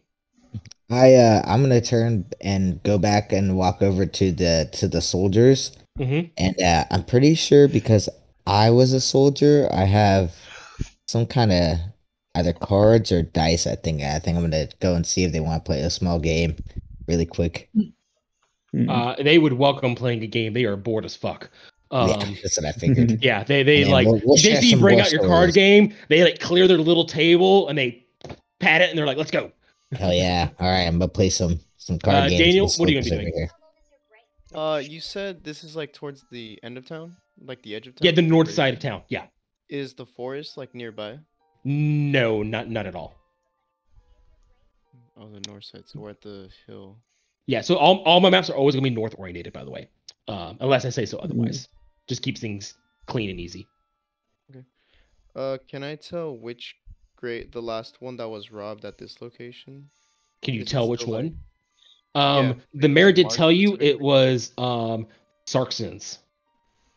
Yeah, can I go to that one specifically? You're gonna try to look for it. Do you have a light source, or can you see at night? I I forget. have low light vision. Okay, you have dark vision, so yeah, you'll be good. And then Charles, what are you gonna be doing? I think you will try. Yeah, maybe try to look with the others if there is anything you can find, maybe in the tombs or Okay. near Are you them. gonna be looking on your own, or are you gonna be doing the help action for someone? Yeah, helping the others, like Helping the whoever others. decides to look. I need specifically who you're gonna help with, so that way when I do things. Mhm. Because you got Phoenix looking for tracks and things like that. You have Gwilrick looking for sense. You have Dusty looking at the graves themselves and like information. Yeah, and things like that. we'll be more with Dusty. Okay, with Dusty. Cool. All right. So I need Phoenix. I need an investigation check. Gwilrick, perception with your advantage.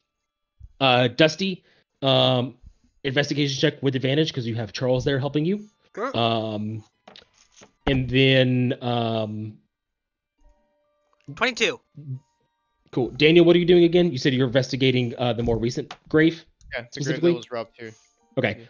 Give me an investigation check as well, and then Caius, give me a just a basic charisma check. Can I convince you to make that a survival for me instead of investigation?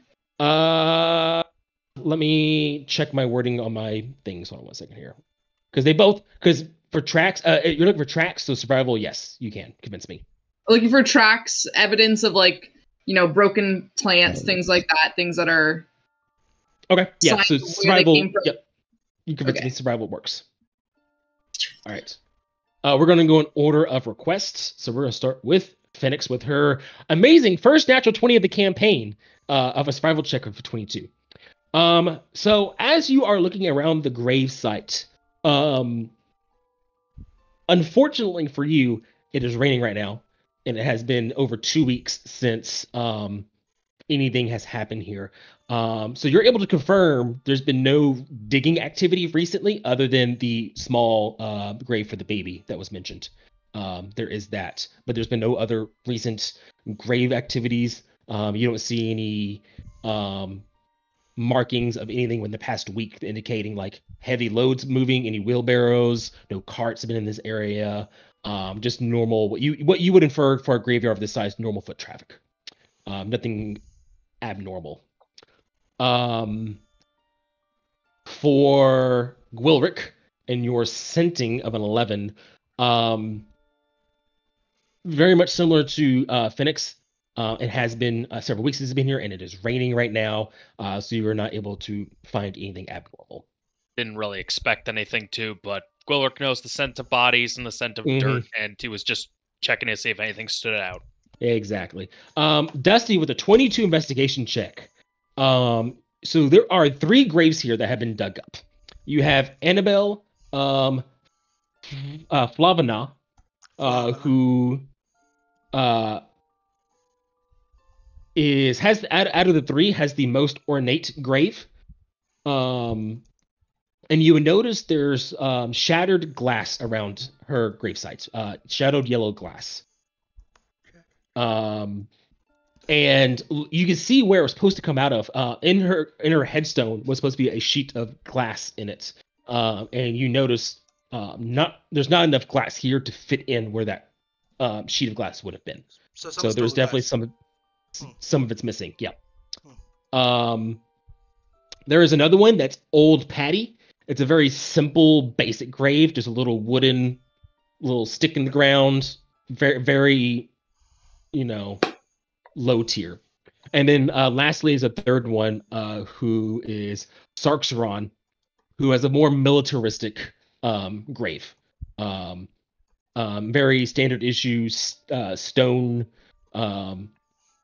gravestone, and which Caius would recognize as a typical grave for a Convergence Army member who died with honor. With honors, not specifically like anything outlandishly significant about their life. Is there anything significantly special about that yellow glass? Like, is it a special material? You look at the glass, and to you, it just looks like normal yellow glass. But with your 22 investigation, and between you and Charles, you would notice her gravesite is the most clean out of all of them. Even with, it has been a couple weeks since her grave has been dug up. But you can tell all the dirt and everything seems more recent than everyone else around her gravesite. It's like it got repaired first? It looks like any damage to it has been very recent. While you got and hers is supposedly the oldest because she was the founding member. While everyone else seems to have worn age from the weathering and everything, while her grave looks like it was set up just 2 weeks ago. In fact, oldest grave from all the dirt and rain and everything. Oldest grave looks the most recent. That's weird. Mm-hmm. So those are your 3 graves here. Mm-hmm. And there's no obvious connection between them. They're not like all women. They're not like died in the same year or anything. Based off the names, Annabelle is female. Old Patty, it's hard to say. Patty's can go either way. And then with, that was an SNL skit. And with Sarxeron, that is definitely an elvish name, but gender is hard to tell. Okay, why does the oldest grave look the newest? That's an excellent question, says the DM. This was the mayor's grandma, right? Great grandma. Several times, great grandmother, who was the founder of the town, is what he said. The guards. Can I take a look at the? Yeah. Sorry. I still got to get through a couple more people, because Daniel, you were looking at the most recent grave, which was Sarxeron's. And it's gonna be basically the same thing I just told Dusty, militaristic. But looking at the other ones, it looks to be, several months old, or grave that was dug up. So, yeah. There's nothing significant about it. You don't see any weird markings, anything like that. You do know, other than Annabelle's, because she had a monolith, so she was buried above the ground in a stone coffin. The other two were dug up, probably with a shovel, based off what you can tell about the dirt and everything.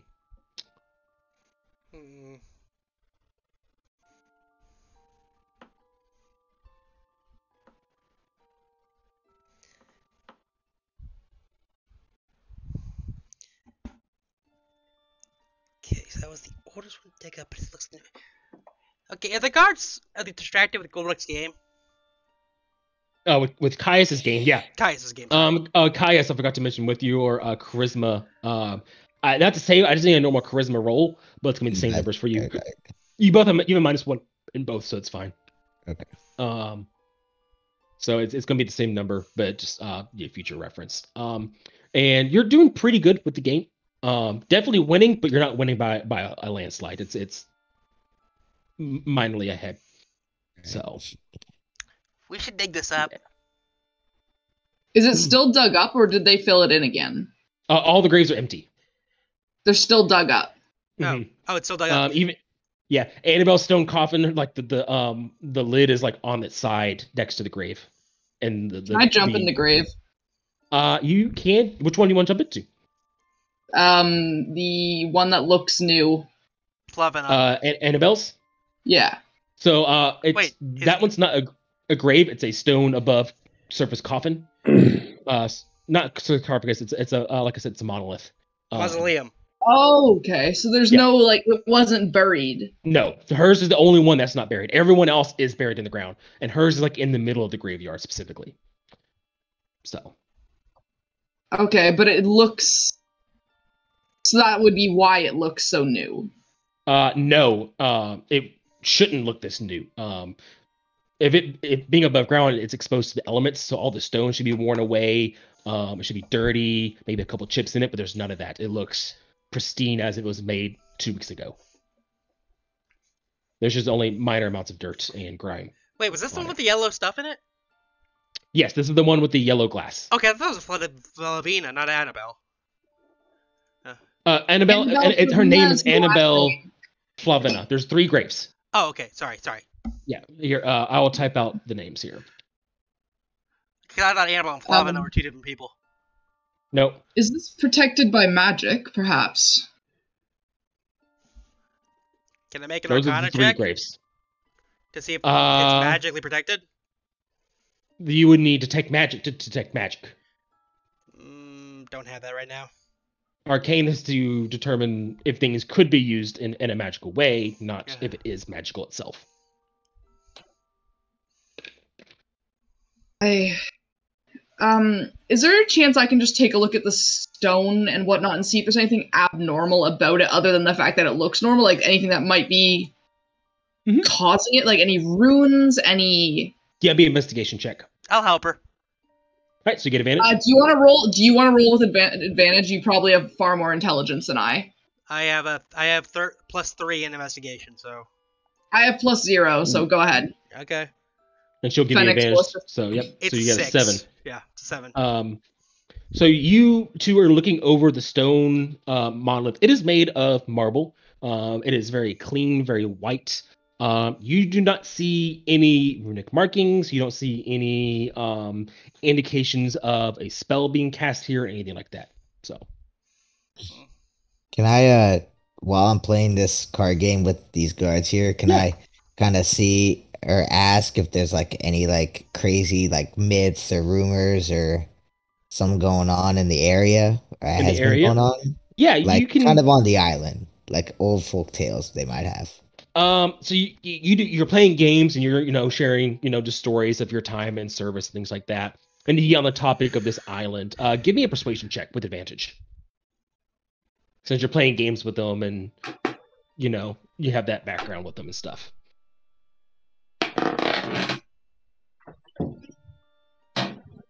The hell is that? The hell is 18. that sound? So you are, like I said, playing games with them, and there are like old stories about this island specifically. One of them is like trying to think. The other one doesn't think so, but the one who's thinking, he's like, the only stories involves the west side of the island over there where the druids are and stuff. But out here, this is just farming areas. There's nothing creepy about here. This place. Hmm. So. And Other than what are there's the nothing. stories of the druids? Just that they're don't like outsiders. They're apparently pro rift. They apparently have a rift that's been open out there for years in near their circles. Again, Smith, I doubt it personally. There's no way a rift can stay open that long and not destroy everything. But that's just hearsay.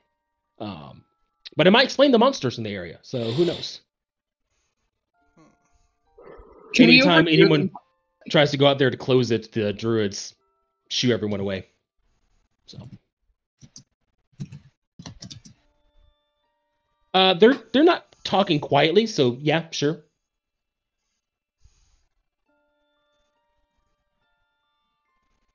Phoenix will be very intrigued by this conversation about druids and open rift, and will make his way over and ask to join the game casually.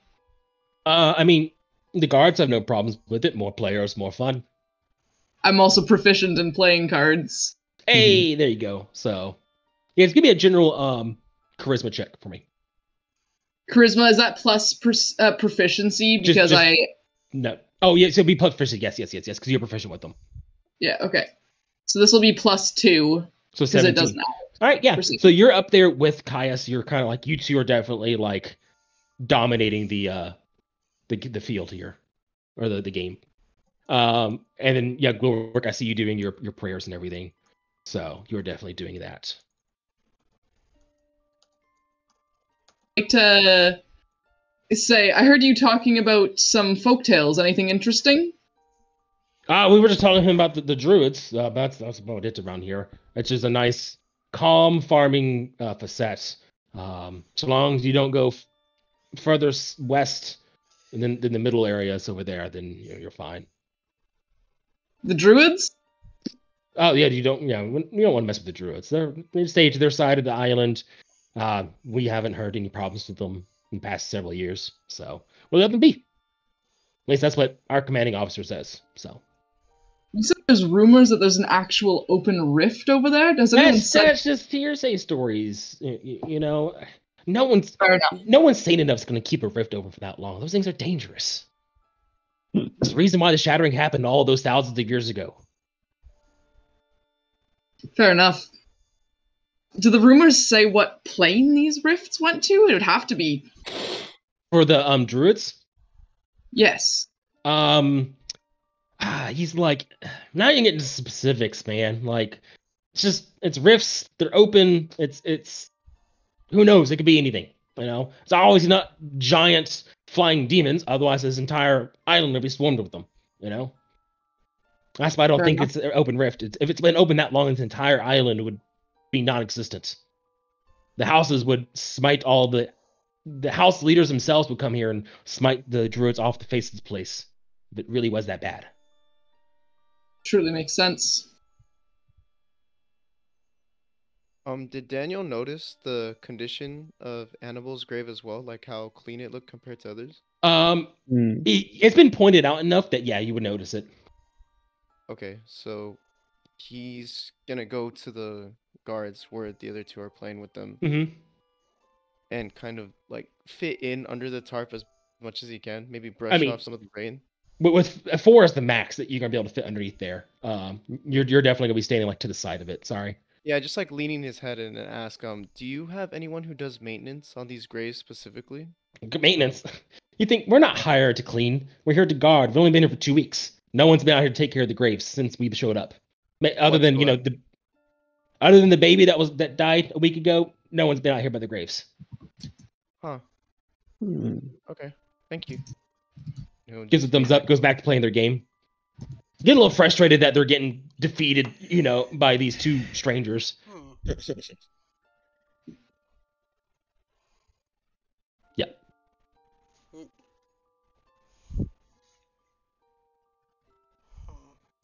see, this glass Leaving his Yeah. produce flame and moving it around with the humans. Yeah. Because he knows humans can't see in the dark. I'm not human. Not you. Oh, Yeah. true, you're not human. Well, he'll move it with the other humans then. Yeah. Yeah. It's there's just kind of like this spark of swooshing flame kind of following you around. Yep. Hmm. Every once in a while you see Phoenix kind of swirling his finger to move it with you. I'm taking a piece of that glass to see if we can see any more. We should have a way to track this. Hmm. What was the bigger tombs? Annabelle's, right? Yeah, Annabelle's was the biggest. But, Yeah. Annabelle's the big fancy one. Old Patty's just a stick with a name on it, and then Saxaron is the more military grave. Oh yeah, Charles will go inside the tomb, to say the least. Try to see if there is anything. Inspect every stone. Maybe see if there is something connecting to it. That's already been done once, but you're free to do it for the 3rd time. Yeah. Yeah, not Be not just investigation. look at it. I mean, try to move stones and stuff. Since it's Actually the touch biggest it physically, move things Yes. around. Yeah, like I said, give me an investigation check.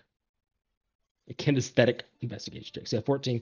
So you're going to it. You put your hands on it. You're gonna probably try to avoid the broken glass. I'm assuming that's on Yes, yes. it. The only part that moves is the lid that's already off of it. There's no other moving part, so you can see. You're running your hand over the name and inside the coffin or the thing you're pushing sides. It looks like a very well made grave for just someone who was a founding member of a farming village. It's clearly she was something else other than just a founding member. Okay, so there goes my ID.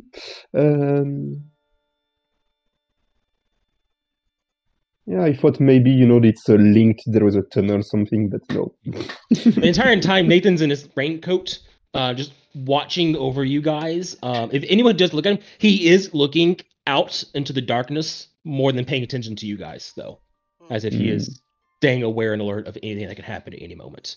He is very keen. Almost like a keen mind. Possibly. Yeah. Well, More like keen eye. I don't know. Anyone else think of anything we can do here? Because I can't think of anything. All I can think is we could go to Stallville and investigate the other graves. Also, maybe if it stops raining tomorrow morning, maybe we can see more things. But yeah. The trail's cold. What with the in week? 2 weeks, week. 2 weeks, and no obvious Rain. no obvious secret passage or anything. So yeah. The one grave is interesting to say in the least. It seems almost magically preserved. I would wonder how a small town has such resources. Well, I mean, maybe just if she was a powerful cleric or something, put some enchantment on the stone, and it shouldn't be that much expensive. Tis true. Didn't think about that. Regardless, I have nothing else further to investigate tonight. And can I go look over at the military grave, see if anything's off about it? Yeah, just give me a quick investigation check for it. And So hearing the I just want to say, in hearing the possibility of the founder being a cleric of some sort, that strikes me. So I'm going to go over to her grave area and look for religious symbols, either readily obvious or possibly defaced. Okay. I'm going to let you know because everyone else already investigated it. They tell you there is no religious symbols here. The only thing that there is the missing space where a sheet of glass was, though, that is broken. The yellow glass shards that was found. I have one of those glass shards so we can see if we can find it. So it is possible that there was a symbol of some sort in that glass, possibly. But without the entire thing, you wouldn't know. Okay. Yeah. Seems like something to ask the mayor about. Yeah. And then, Caius, you would advantage due to your military background. It looks like a very standard, basic military grave for someone who served and died either during or after their service. So yeah, I think we should go back to the mayor and ask. Actually, can I ask the guards about the glass? See if they know. Yes, you can. Phoenix, to answer your question, they would shrug like, I don't know, someone fancy. You got a fancy grave. Never been to this town until 2 weeks ago. And then for your glass, they look at it. It says it's glass. Okay, I'll go ask the mayor. Okay. You guys would leave the grave and head back to the mayor's house. Okay. Before you guys even knock, the door would open and you would see the mayor is there, as if he was waiting for you guys to come back. And he would once again welcome you in. This time he has towels available. So if you guys want to dry off with the towels, he lets you do that. He's like, did you guys find anything interesting there? Well, 2 things. 1, Annabelle's grave looks the most preserved. Is there any magic cast on it? And 2, is this glass special? Yes, my grandmother. I did think it was important to tell you. She, well, this is kind of embarrassing. I don't like talking about it. She's a descendant of Flavin, the original founder of the Yellow House, who worked next to Pentacost 1,000 years ago. My grandmother is a descendant of her. So she got tired of politics and helped and created this town. And when she died, she helped actually make her own grave before she died, so it would be perfectly preserved forever. The glass actually had the old family symbol on it, and I believe it was part of the enchantment that helped keep the place pristine and clean. Someone broke the enchantment. Know about this. Sorry. Your turn. Yeah. How many people know about this? I mean, I don't go around flaunting it, but with the pane of glass, anyone who knows anything about the houses would know that's the house symbol itself. So. See, now I really want to go to the other graves to see if someone else in the house was buried here. No, she's the only one. Unless you were saying that out of character. Sorry. Yeah. Was any of the other graves that struck a house grave? No, there was just old Patty, who was just a farmer here. Just a simple farmer. I think he was buried with his holy symbol to Shantae. But that's about it. And then you had Saxeron, who was buried in his military gear. So he served for a few years. I think he had 1 or 2 medals. When he retired and he stayed out here in the nice quiet farm area after his years of fighting the rifts and everything. He just wanted a quiet life at the end of his life. He died of old age, and like I said, he was the most recent one buried out of the 3. Did he worship any gods or something? Because if all the Paddy was buried with an holy symbol, and maybe, you know. Oh, it wasn't just any. It was a very nice holy symbol, I should say. We actually thought Patty stole it. It was that nice, but there was no proof. Otherwise, said that he didn't. So we buried him with it all those months ago. Almost a couple years ago now. Actually, now I think about it. Was there any holy symbol on Sarkorian? No, Sarkorian wasn't too much of a religious man. He served his life in the guard and treated everyone pretty fairly. And like I said, my great grandmother's grave, the glass was the house symbol, not a holy symbol. She was a woman of facts and logic, not of religion. Yeah, but I mean, just small enchantments, maybe. We have a connection. 2 of them were connected to the convergence, technically. Mm. I mean, like I said, my grandmother, she wasn't too much with the politics after a long while, but technically, yeah, she was part of it for. But again, that she died. Oh gosh, what, 200 years ago, probably. So I don't think anyone alive today would have a grudge against her and Patty and Saxeron. Like those 3 had nothing to do with each other at all. You underestimate the lifespan of many creatures. Yeah, I mean, maybe they pissed off some elves. We don't know. Maybe. Does the mayor have any dirt on his hands? Any dirt on his hands? No. Okay. His hands look clean. All right. Well, we don't have a connection for Patty to the convergence, so we might lose that connection as well.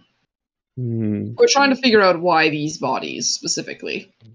That's fine. Do you still think it's a necromancer who chose these 3 for some reason, possibly? We're not sure, but digging up a Patty's grave wouldn't make sense for a grave robber. I'm just gonna say right now, Fenix seems to know a little bit about robbing and stuff like that. He's kind of like, I'm gonna be honest with you, he's not hid that super well this whole time. Those of you who are a bit like higher intelligence might notice a few times he's been like, that would make sense for a grave robber, as if he would have known that. But Fenix will say it wouldn't make sense to rob Patty's grave. Patty's headstone was too simple. The Annabelle's I can see in a military grave I can understand, but Patty's makes no sense for a grave robber. Does anyone have a grudge against you, Mr. Mayor? Because we found the symbol smash, and it's your family symbol, technically, correct? Well, it's the house symbol, not my family symbol. sorry. I don't really think my family has a symbol. No one has a grudge. I mean, when tax season comes around, some of the farmers get a little upset and angry as taxes go up as time goes on. Excuse me.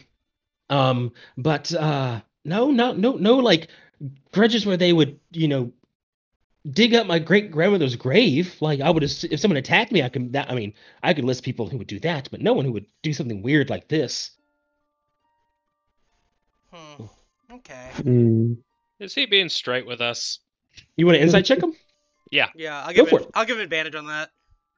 I don't know if you can with this. Are but- you not? You can. I mean, yeah. If you have the skill, I can. Yeah. I mean, I you do can have the skill. I just, it varies. Just I thought that insight is very like, how are you assisting me with that? It's like by giving you suspicious looks, like, dude, this guy's sketchy, right? You two know each other enough. I would allow it. Okay, fine. So 22. He seems to be telling the full truth in your opinion. Maybe a little too much. He does mutter and overshare a little bit, as you've probably noticed. He seems very anxious, as if like he wants his problem taken care of like now. Does not want to worry about this anymore. So Very characteristic of somebody who's dealing with a situation they didn't really anticipate dealing with. exactly. This is Especially like with- no one expects to deal with graves being dug up, especially of their own great grandmother and things like that. Yeah. And it certainly isn't helping the menagerie of adventurers who have shown up here.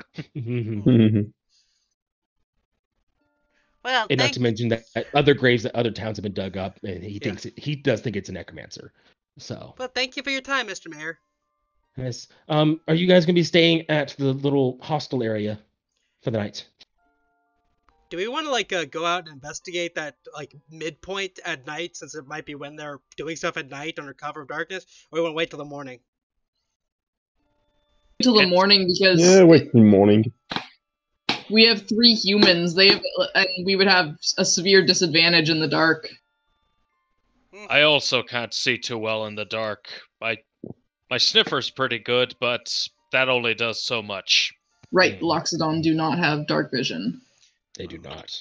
Okay, well, how about this? We go, we sleep, we investigate that middle point we thought about, then we head to Snallvale and check if there's the graves there. It'll be a 1-day journey. Sounds good to me. I'm in agreement with that. Nathan just says, sounds like a plan. Let's go to bed. Okay. Right. So you guys go to the hostel. It is very small. It has 8 cots in it. All of them I empty. will sleep outside.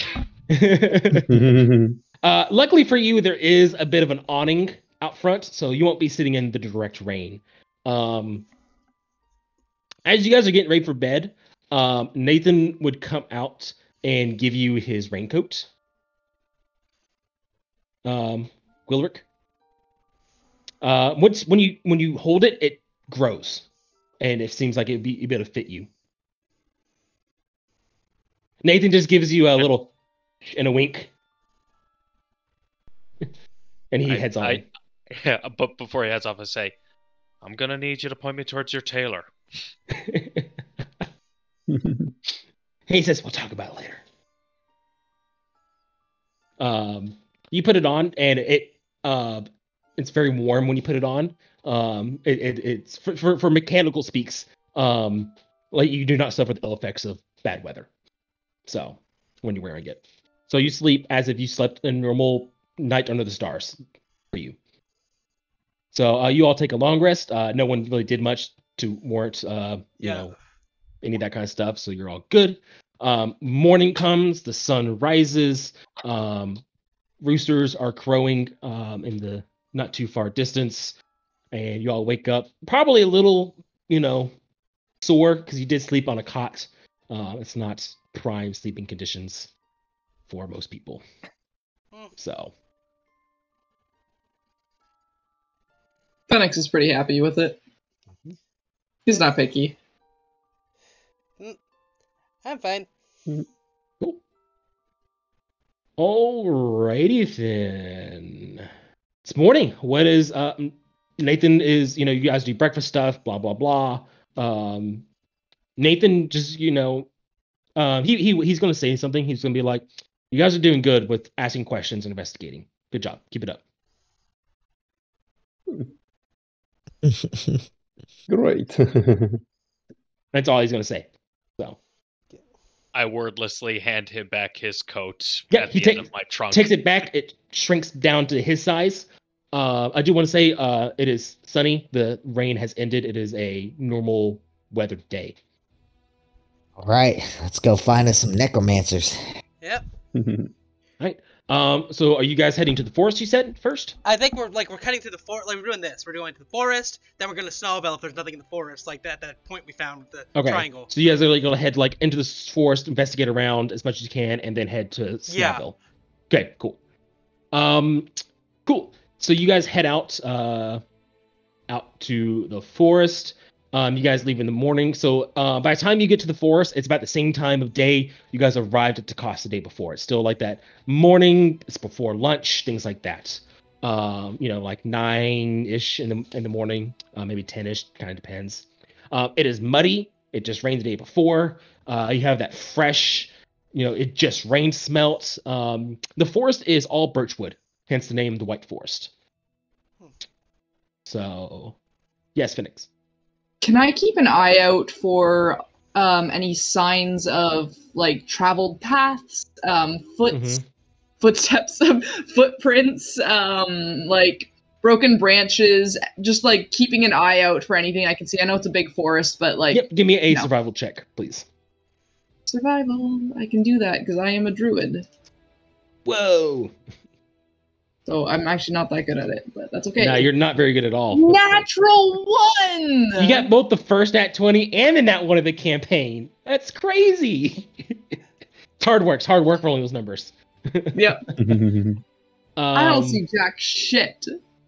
So you're not used to a birch forest. You probably grew up more around pine trees or something like that. You're not used to birch trees. And it just rained as well, so it's hard to find footprints and tracks and things like that. So you guys are just wandering through the forest randomly out in the wild.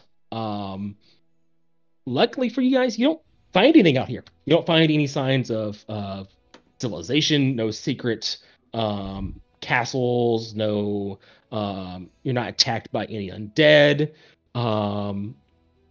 There's no weird trees that are alive, no treants, no secret giants, nothing. It's a nice, peaceful walk in a muddy forest. Can I make sure we're avoiding any kind of natural hazards? Just kind of keeping an eye on like the forest ground and. That's assumed as you travel, as you're going to avoid any natural, obvious hazards with passive perceptions, things like that. Luckily, you have a person with a 14 and a druid. Not very good at finding tracks, but is good at making sure you guys don't, just walk off a cliff or into like, a thicket of thorns. So. Sorry. Oh, someone say something, Ben, or someone? Sorry. Is there anything like particular that I can see as a wood elf? As a wood elf, do you get any benefits for being in a forest area, anything like that with your character? I didn't check that, honestly. Let me just. I don't. Do we see any living creatures at all in this forest? Yeah, there's like birds and squirrels, maybe a couple. What are they called? Maybe a skunk. Or a badger, things like that. Small animals, nothing larger than, like I said, a skunk or a badger. No deer. There's no deer that you see. Obviously, no people, no bears. So I have this primal urge to make Charles get sprayed by a skunk just because he's so fancy, but I'll resist. Well, then he's just become Pepe Le Pew. Ben, if you want to give me a perception or survival, you pick different rolls, different results.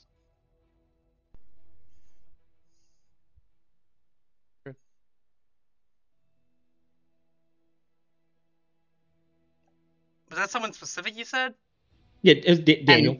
Yeah. Survival with 13. Okay. As you look out in the forest area, you didn't grow up in the wild too much. You grew up more in the arena, training and things like that. But some of your training regimen did involve you probably running outside in a forest area to work on your more acrobatic skills. So with that, you would notice like a couple trails here in the forest, probably more belonging to hunters or wild game, not necromancers carrying dead bodies. Nothing thick, or big or anything like that. Nothing recent either. All right. Okay. Thank you. No, you're very welcome. Thank you for asking. Yeah, like I said, if anyone has any questions, please just ask. I'm worst thing in the I'm going to tell you no. So. Smell anything, Gwilrick? I mean, I have been having my trunk out, taking in the scent because give me a recently rained in a forest. It smells pretty good, Yeah. Just give me a perception check, just in case. Advantage because the trunk. Yep. Just assume it's always gonna be advantage. 19. So yeah, you get that fresh forest smell that you didn't quite have in your home. This is a unique smell for you. And it smells very lovely. You do not smell any undead, if at all. If that's what you're also looking for. Nothing fresh undead. It's very pleasant smells of fresh forest rain. Wait, does the glass have a specific smell? Do you smell it? I don't smell anything in the glass. I sniff the glass, see if it has like a distinct odor. Nope, no distinct odor whatsoever. Okay, well that plan's not gonna work. However, you did pull it out, and it's daytime, so your hand is going to get very warm as you're holding it. Yeah, like scalding hot almost. Okay, shit. I put it back in the pocket. Okay, that's special magic glass. Yeah, when you put it in your pocket, it cools off almost immediately. We're gonna have to look for fire damage on whoever takes the glass. Sorry, what? What was that about fire glass? Okay, reach in my pocket, take this out. It's gonna start burning you. I don't think it'll burn you that much, because it looks like you already scalded. It's like I will reach in the pocket and take the piece of glass to see what you hold it out in the light. You can tell it's warm, but it's not scalding hot like how he was reacting to you. But you can tell it's definitely hot, like, not fire hot, but like, a warm pan that's, been off the fire for only a few moments. We'll hold it up to the sun and look at it. Alrighty. Okay. you are going to take Fuck! 5 fire damage, but you resistant, so you're going to take 2. As it's Yay, rounded down. yeah, I round down for resistances on odd numbers. Wait a minute. I round in favor of the players. Okay, can I get to put like a glove on and like grab it and like put it under the shade real quick to see something? Well, we're taking her for first. You hold it, you look at it, and as the sun looks through it, 2 things happen. Like I said, you would see there's a weird symbol in the glass as you look through it, but you do get the eye full of burning sensation as you know the sunlight amplifies itself through the glass and burns you. And you kind of like see like a little bit of like black scorch mark around his eye. Yeah, exactly. And he's kind of like that. And he'll kind of like grab like a bit of like herbs from his pocket and like start applying a bit of a salve on his cheek. Okay. I saw something in the glass. Does anyone have a parchment? I I do. think I might have. Possible. I would like to try to copy down the symbol I saw to the best of my Give ability. me a basic intelligence check. That's not really going to be great because I'm not that intelligent. I know. I have 11 intelligence. Let's Why see. did it make you roll a wisdom check? No, I'm kidding. Tragic! 7.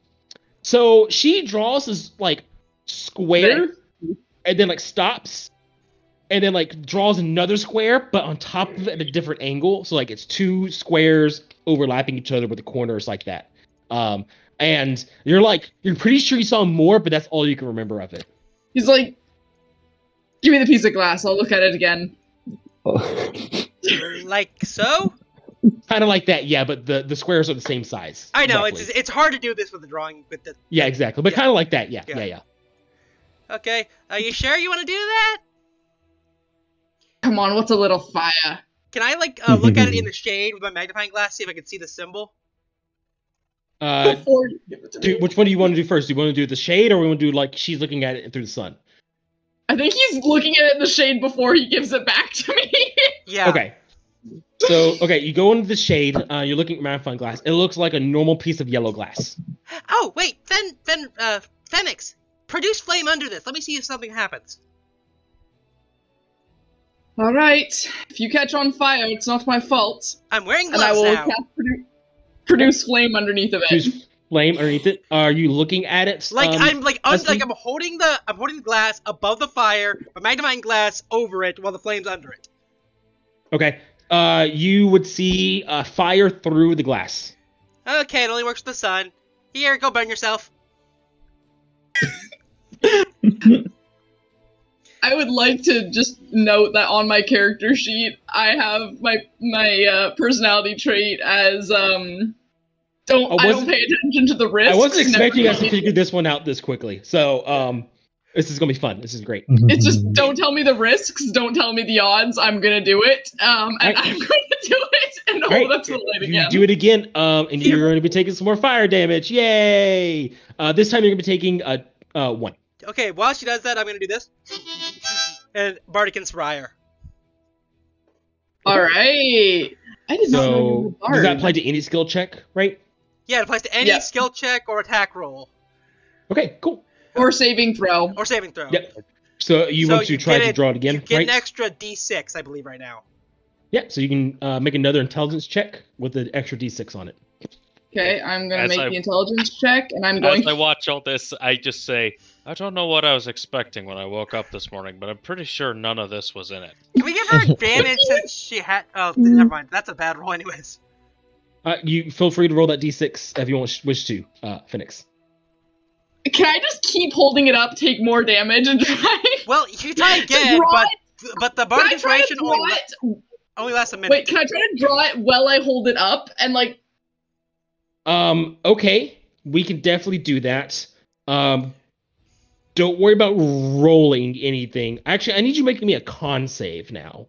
You still get the Okay, I might inspiration for it. I do have inspiration. I'm gonna use that inspiration Okay, to get that to be an 11. got you. So you are looking at this thing through one eye and then kind of guesstimating how it looks down.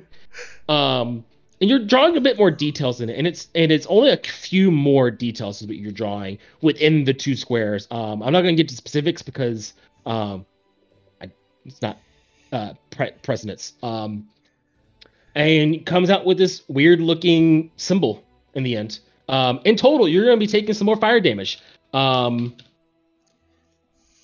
going to be taking 4 more fire damage. We have. It's already halved. The 9 half is 4. Excellent. I look like shit, and his face just starts burning as he keeps looking it up. He's like, "Okay, that's all I got." Then we'll put it down. Yeah. So the the DC was 10 to bear the fire pain, so you were good on that.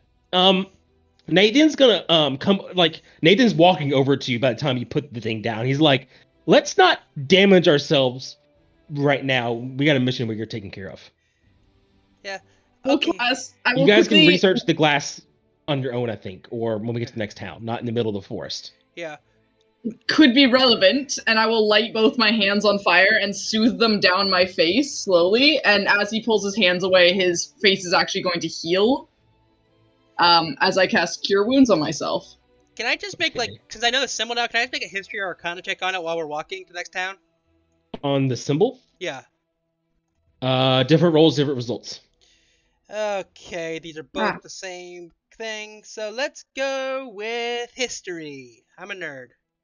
13. Alright, 13. You have never seen a symbol in your life and have no idea what it's related to. Okay, well, wait for the next town to do more research. Do I know anything of it? And is it a religious symbol? Do you want to make a religion check about it? Yes, I do. Okay, cool. Go for it. Phoenix looks significantly better after lighting his hands on fire and putting more fire on his face. With a 10 religion check, you would not recognize it as any religious symbol that you would know of.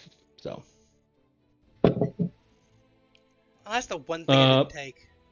So you guys would arrive in Snalval Vale, and let me pull up my info on that. This one is much. Oh, let's go ahead. I just had an idea. Can I see the glass again? Yeah. I mean, sure. Can I hold it up to the light and not look through it? You can do that. Is it in front of you? Like, is the sun, the glass between you and the sun?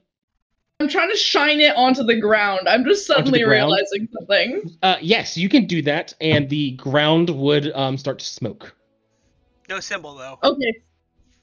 Well, she's not looking through it. Do we have any parchment?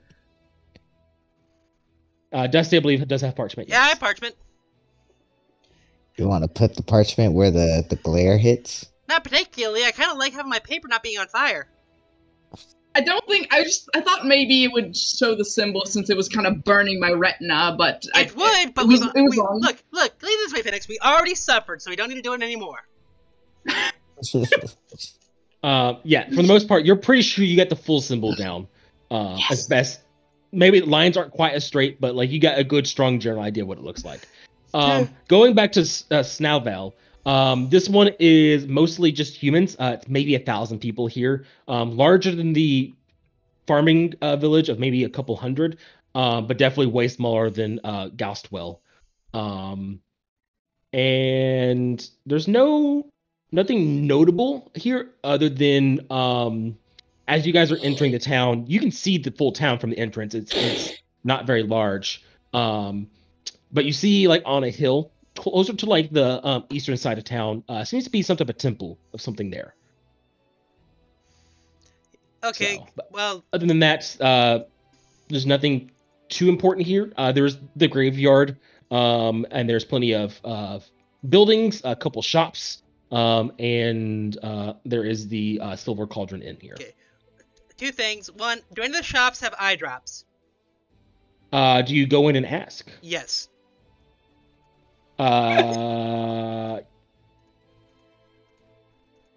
They would not have eye drops specifically, no. Oh, well. And then, okay, I think the best thing to do here is to split up so we can do this efficiently. How about me and Gwilrick go to the temple and ask around? You guys ask around the shops? Shouldn't we find a leader of some sort to not seem like we're part of the grave robbers and clarify who we are and why we're here? That's a fair point. Valid. Mm, I go to a random shopkeeper. Hey, who leads this place? You're talking about our mayor. Well, not really a mayor, more like a voted in position, things like that. mhm. Yes. Well, that is. Hold on, I am looking for my notes here. He says the name is. Hold on. Names. It is Jonathan.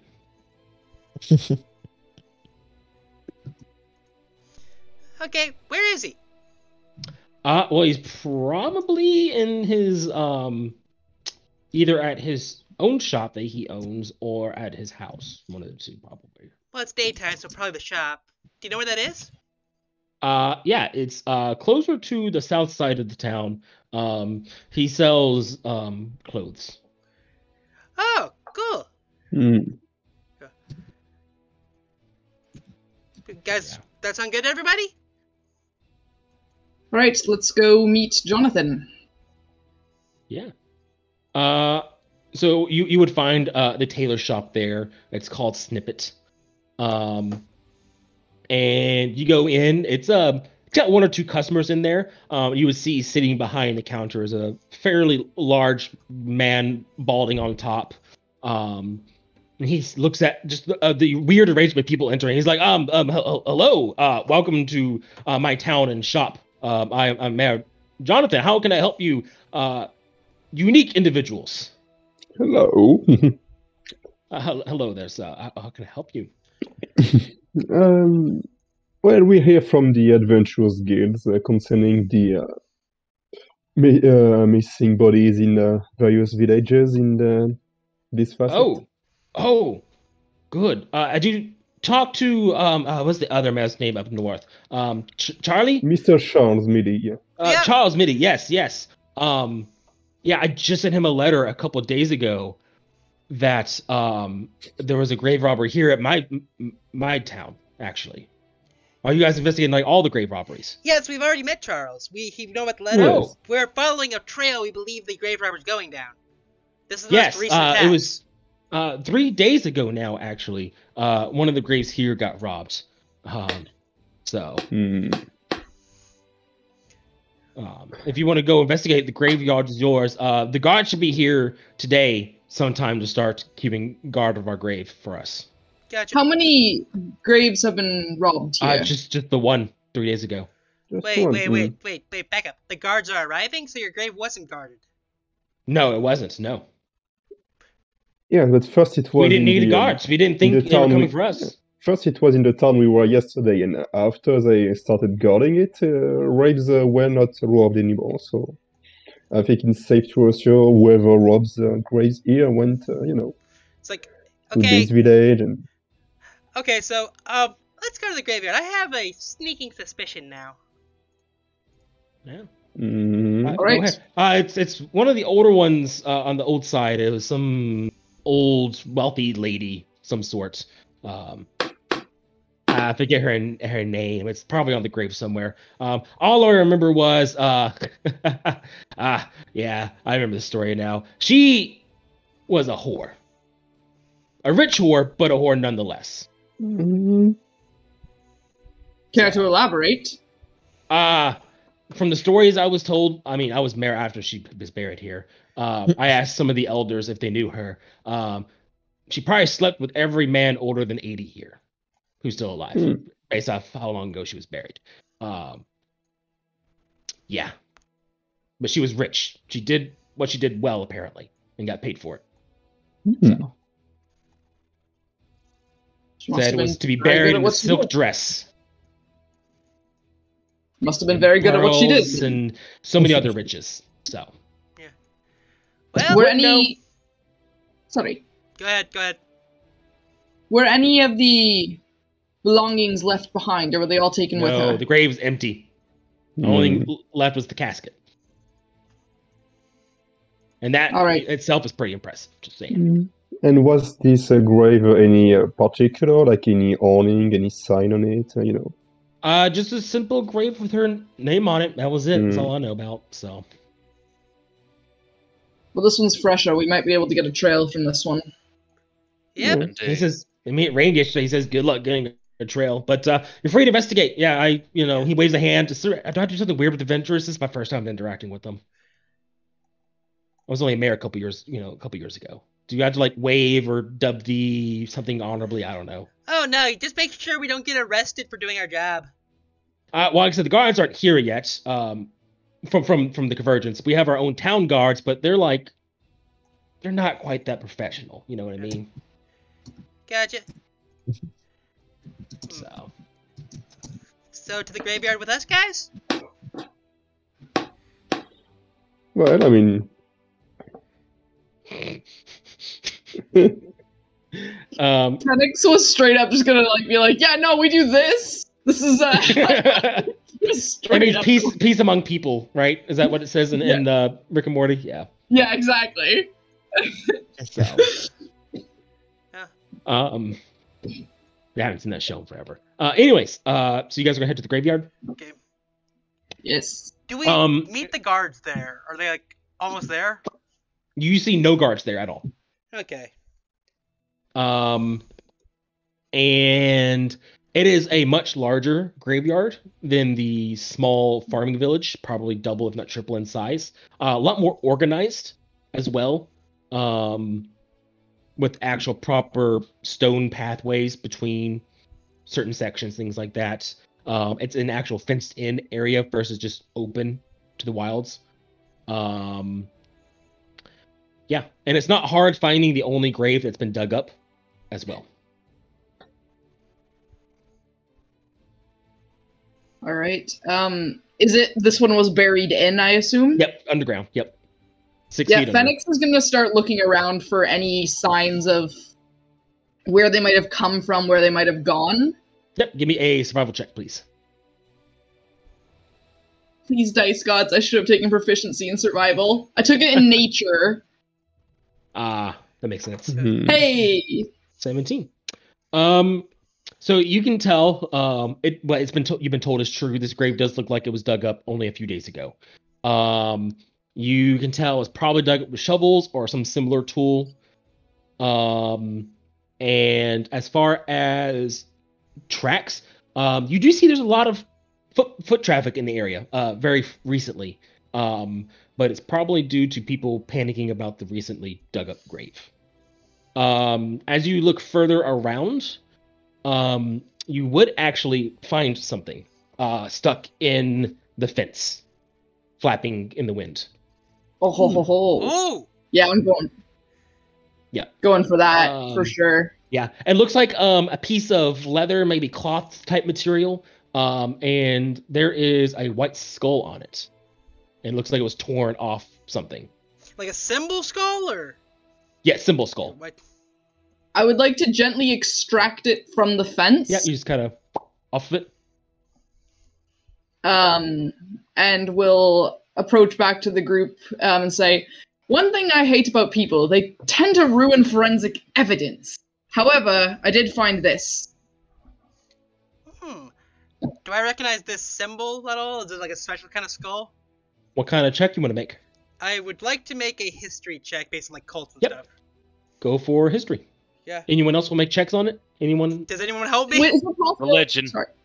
Okay, you are free to make a religion check. Could I make a history check based on my ear to the ground ability of knowing crime stuff? You can, yes. Could you help me out so I can get that 21? Yeah, but I would, but metagame wise, like I'm not going to because Fair. I'm specifically looking for crime stuff. Yeah, remember Gotcha. you have to say, Yep. I'm a roll. You have to say help actions before you roll, not after you. Yeah. roll. Sorry, sorry. I Yeah. forgot. Yeah. Yeah, it's all good. So It's all his- good. Can I help Is that her gonna be then? history? And do I? It would be history, yes, for you. Can I help her then? What- Him then. No, because you already made your check about this. Gotcha. My bad. I think that. So, do I have advantage based on my ear to the ground or no? Yes, there'd be advantage, but only specifically with this type of check. Yes, 17. Anyone else want to do anything? Charles, Daniel, Caius. I guess I'll also use kind of my history and see if I saw it at any point in my Okay. time fighting rifts. Go for it. Go for a history check. Daniel, Charles, you want to try to do anything, or you guys just shrug? Yeah, I at it? mean, probably just look too, but yeah, at this point it's. Oh,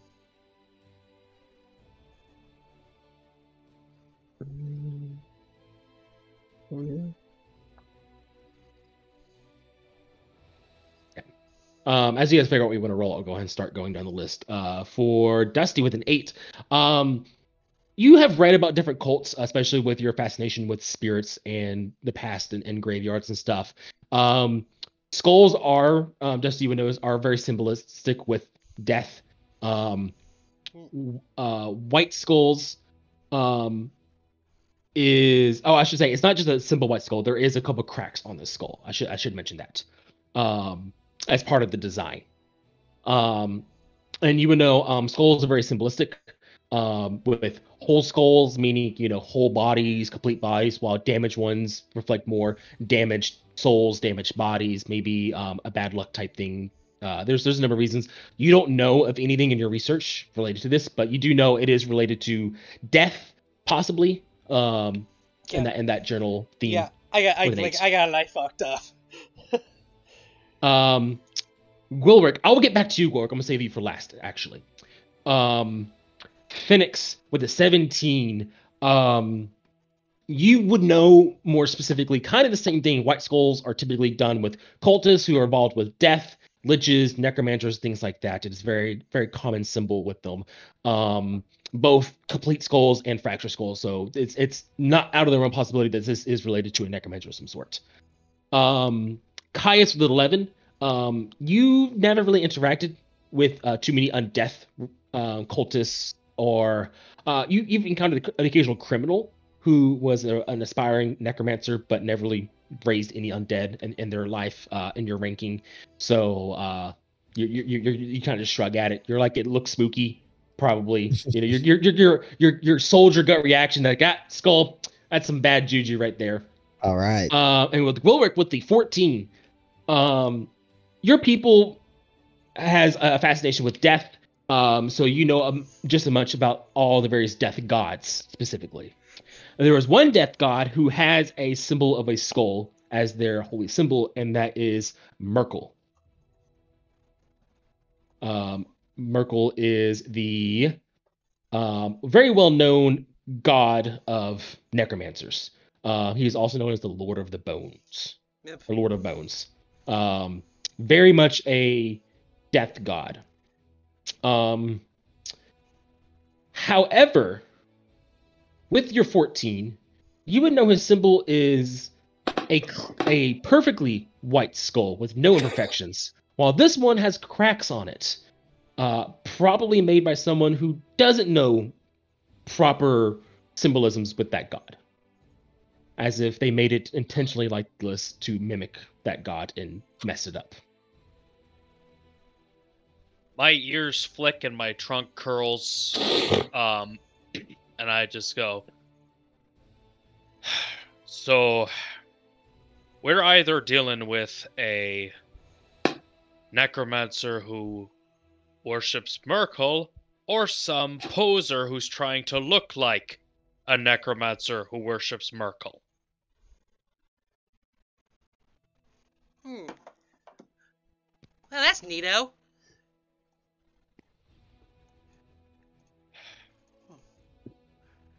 It's okay. So we are Now here's the problem. How do we potentially find dealing- this guy? Or gal? Yeah, I mean, how much will it change really that if it's a real or necromancer or not a real one? Well, it would change what we'd be up against, Hmm. but it's clearly this isn't let me put it this way: this was not crafted by somebody who's actually in touch with Merkel. Mm-hmm.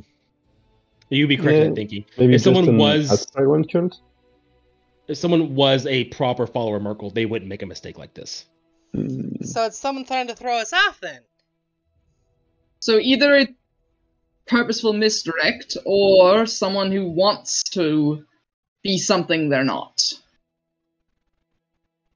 Well, now that you mentioned the notion of purposeful misdirect, it is a bit convenient to find that skull on that scrap of cloth in the fencing. My thoughts exactly. Mm, Now the only Nathan is just question standing there with a little bit of a smile on his face. You know something, Nathan? is, Oh, I know many things. Oh yeah. Okay, well, wait. You got caught in this gate, so clearly we're running this way. So should we just follow this path and see where it goes? we can, but we could be walking into an ambush. Anything easy is being given for a reason, I tend to find. The path, air quotes, does go into the White Forest where you guys just came from. Oh, good. We missed something. Bloody hell. Knew it shouldn't have looked at that thing so long. Affected my eyesight. yeah, maybe we just didn't came from the good direction, you know? Can I see that leather scrap for a second? Be my guest. I'm going to sniff at it thoroughly, see if Okay. anything stands out. Give me a perception check bloodhound. with advantage. Wow, yeah. I did not know locks on a bloodhound. I You love it. get the familiar scent of the forest you just came from. We missed something. Also, there's a bit of sweat in there, body odor, things like that. So, but you do get the same scent of the forest you just came from, for sure. And just as a matter of curiosity, how fresh does the paint of this skull smell? Not fresh at all. Okay, So, so it's been on there for a bit. You ever Yeah. feel not so fresh? yeah, at minimum 2 weeks, at most forever. But it doesn't look old. So It doesn't alright. look. So back You into know. the woods we go? Back into the woods we go. And as for this symbol, it's been painted on this long enough that it's probably not a direct setup. That's great. Quill, Rick, the smellhound guy. As soon as you said Gwilrick the Bloodhound, I was like, I'm sorry, just to the tune of Bill Nye the Science Guy, just Quill.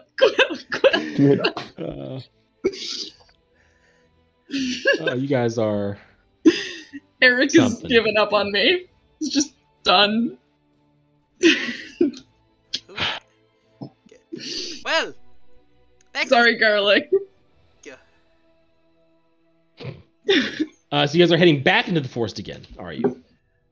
I believe This so. time, Phoenix is determined to keep an eye out. Well, just don't look in the sun. Yeah. All right. You guys. Well, I should mention it is evening time here.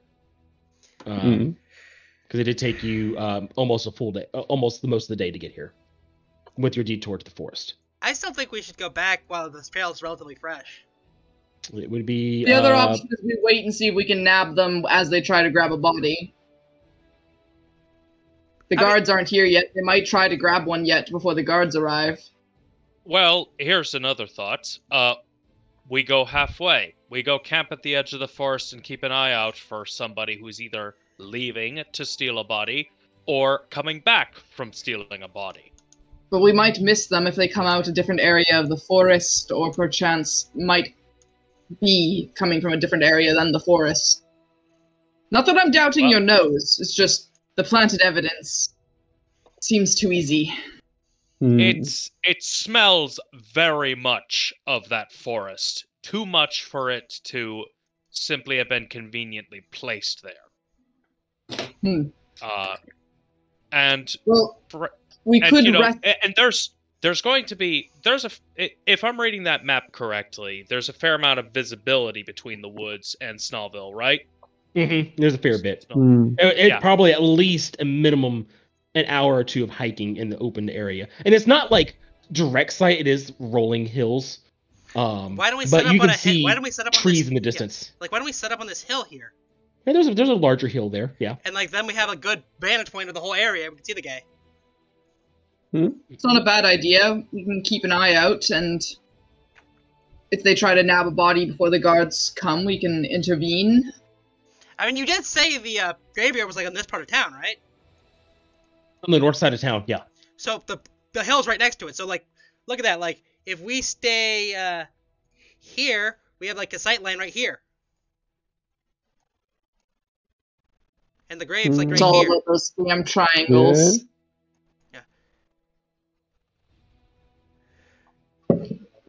Alright. Well, I suggest we have those of us with weaker eyes take the first few watches while it's still light.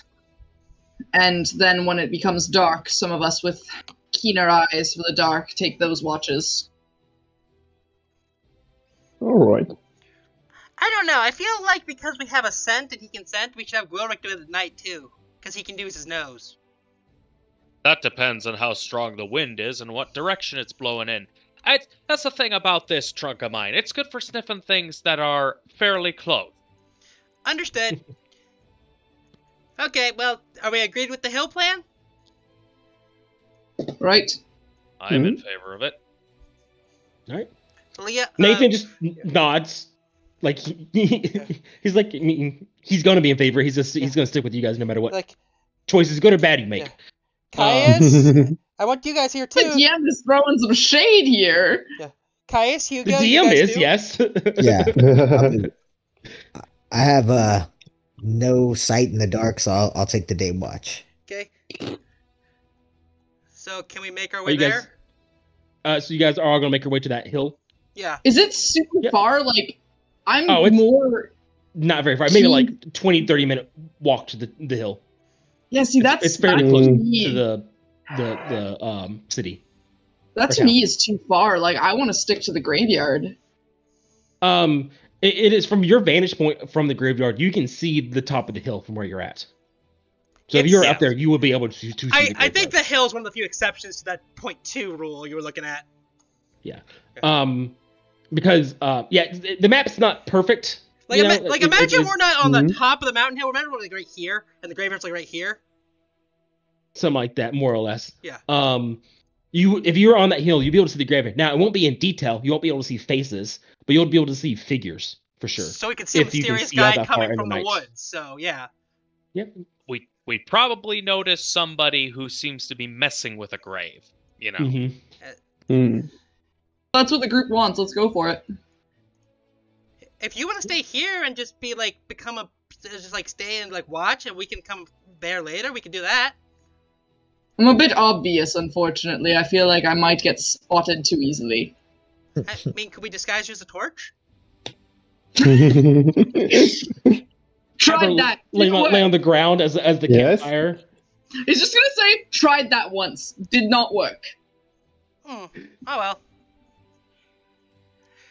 The hill, then. The hill then. All right. The group has decided to go to the hill. You guys are gonna set up camp and do watches throughout the night. Yep. How are you guys pairing up? Are you guys doing one-offs? How are you guys doing this?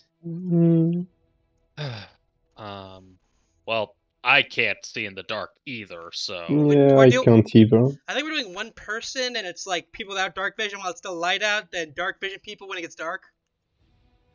We can also have 2 to a watch if we want with the people who don't have as good of sight. Hmm. I would Yeah. like to know how you guys are gonna be setting up your watches. Okay, so okay, question: are we actually taking a long rest, or are we just waiting until this happens? I If mean, I take a long rest, I get my 1 hit point back that I'm still down and my spell slot. And exhaustion is a thing. So if you guys don't sleep, you do get a level of exhaustion. yeah. So Hmm. we should Only- rest, but Okay, you know, long rest. keep an eye out. Okay. Yeah, long or short, you know. Okay, there's only 6 of us, so 2-hour shifts wouldn't work. Long rest needs 8 hours, so it'd have to be one person shift so everyone can get a rest. Well, I only need 4 hours since I'm an elf. Okay. Oh, So I can take a elf. longer shift. He is a wood elf. Yeah. Yes. Yep. Okay, so long. I didn't know rest- you were a full elf. I thought you were half elf. No, it's a full elf. Yeah. Okay, so long Nice. rest. You can have one shift with Danny. because he can do like the last Oh. 8 hours. Then we can have 3 shifts. No, wait, there's 6 of us only. Mhm. Then we can have 1 shift with someone else who has good perception. So maybe Phoenix. I have good perception. I have +4. Then we can have 1. Then we have 2 shifts. Because then we have 2 shifts with Dusty Gwilrick. And then we can have the other shift with who's left? So here Oh, we Hugo could do. and Hugo and who am I missing? Hear me out. Hear me out for a second. We can do. Ben can do 2 watches. Yeah. So Mhm. we have Ben and someone can go with Ben for one of the watches, and Ben can do 1 watch on his own. Or if Ben doesn't have as good perception, I can do a watch on my own. Yeah. And then otherwise, it's 2 pairings. Well, that's what I'm saying. Like 1 shift for Daniel because he has dark vision. 1 shift for you because you have good dark vision. 2 like the double shift is me, Dusty Mate. Gwilrick, and that's 2 hours per Hugo, shift. Hugo, it's me and Charles, my character. Don't you wrote me twice. Oh, sorry. Because Ben's the only No one who doesn't have his problem. character label, so I'm confused. Because everyone else has Charles. Wait, is Charles your character? Or... Yeah, it's mine, me, and you know. Okay, so what's Ben's character's name? Daniel. Daniel. Okay, so Daniel. So yeah. Okay, so Charles and Caius. That's what I'm thinking of. And that way, everyone has 2 hours of shift. See? All right. Okay, I'm putting this into the Discord right now because my brain is so confused. Go for it. Who's taking first watch? I believe I think that'll... me and Charles should. Yeah. Who and Charles? Caius and Charles? Caius and Yes. Charles, then Gwilrick and Dusty, then Daniel or Phoenix, and then Phoenix or Daniel. Either one. So the second watch is Gwilrick and Dusty. Yeah. And then we have Charles and Caius both don't have dark vision. Is that okay? That's why they're going first. Okay. And then Daniel on his own or something. Yeah. Okay. That makes sense. That's much more clear. Sorry, my brain got so confused there. Oh, someone already put it in this chat. Lol. Okay, so I think we're ready to go. So it'll be Daniel and Caius' perception checks first. All right, Daniel and Charles and Caius, right? Sorry, yeah, Caius and Charles. Sorry. okay, cool. Charles, yeah. So you guys are first watch with sun setting. So you have perception checks, please. Mm. Wonderful. Damn. You guys have a real romance as the sun sets over to Cost, and you guys are just so encaptured by the beautiful Just- sunsets that you see Like, nothing yeah, abnormal. We started sleeping, you know, and Yeah. Yeah. we have to wake up. Just lifts his hat, swipes his hair back. It's beautiful. Does Charles Yeah, introduce yes, himself I'm as a watching. noble? Don't feel like this. He's like, the sun was in my eyes, so I blocked it so that way I could see better. Stare into each other's eyes lovingly.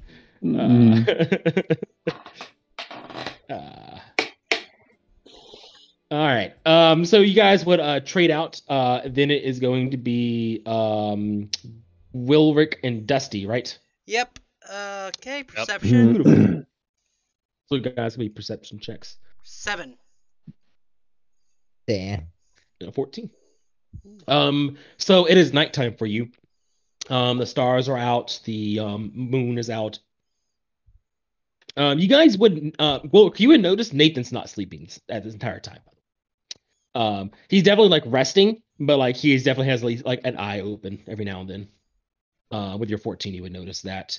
But other than that, you guys don't see anything out the night. You guys would see torchlights by the graveyard, but it's obviously the guards have showed up and stationed up there.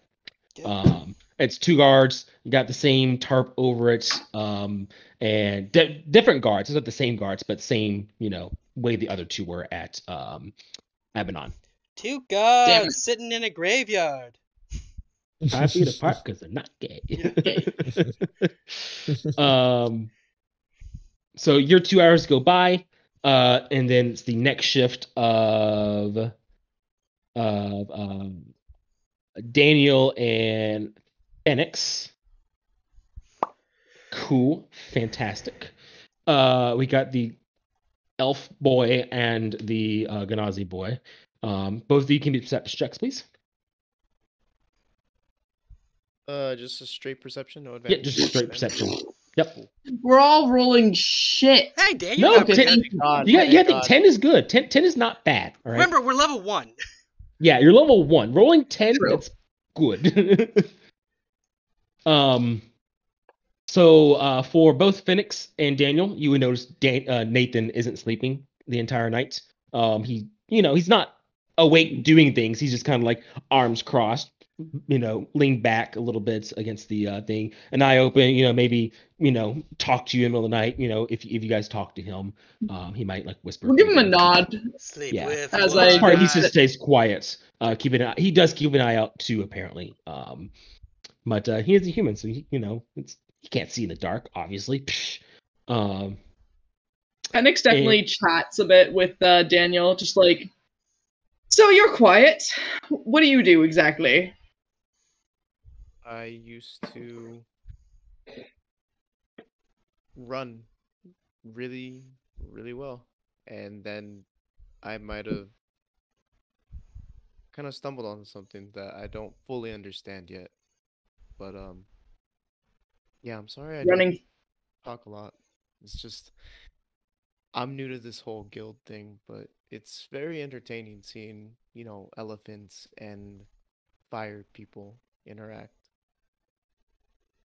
What can I say? I'm rather amusing. I do understand. What were you running from? Oh, I was running for sport, not from anything in particular, just for personal gain. They tend to go hand in hand, don't they? I couldn't disagree with you there. Fair enough. What about you? What's your story? Me? Yeah. I came here for money. Not much money in my work anymore. Thus, here I am. Well, I wish you luck in that. Well, it's a lot simpler than running.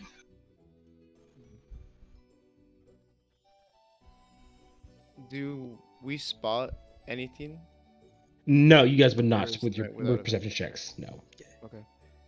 And I believe Daniel has the last shift too. Yeah, I You can. by yourself. So after your awkward small talk together, it'd be Daniel and by himself. And Daniel, give me one last perception check, please. Penix is just like, good talk. And then goes to bed. Such a conversationalist. Yeah, so with a 6, yeah, you once again see nothing out of the ordinary other than the guards are still there throughout the night. Yeah. You would watch the morning sun rise, Daniel. Beautiful. Yeah, coming from behind you guys and everything. You guys would start waking up. I'm sure Daniel you would wake everyone up over time. And it is morning, and you guys have confirmed that there were no people coming to investigate the graveyard that night. Well, back to the woods then. The woods it is. Do you still have a trail, Gruvik? I mean, I don't have a trail. I just know that scrap of leather is from those woods. Would you be able to smell it, kind of like a bloodhound, into the woods? Nathan's or like, do he's we like, just I'm actually smell? curious too. How does the snout work? I've been thinking about it the past night. I mean, I breathe air in through it, and I smell certain things. Yeah, It's- but you smell better because it's Fascinating. bigger, or is it something else? I don't know. The Hmm. fact of the matter is, my folk, we can smell things better than Yeah. some other folk can. It's... Hmm. Look, I will. It's I'll, not I'll a give size, I'll it's give how the you use leather it. another sniff once we're at the forest, so I can get a better sense of the stank of the person it belonged to. But I wouldn't expect too much in terms of being able to specifically track them down unless they rub themselves against the trees. Mm-hmm. Well, let's go see if we can find any Right, broken fair tree enough. branches or stuff like that. So you're saying it's not just about the size, it's also how you use it?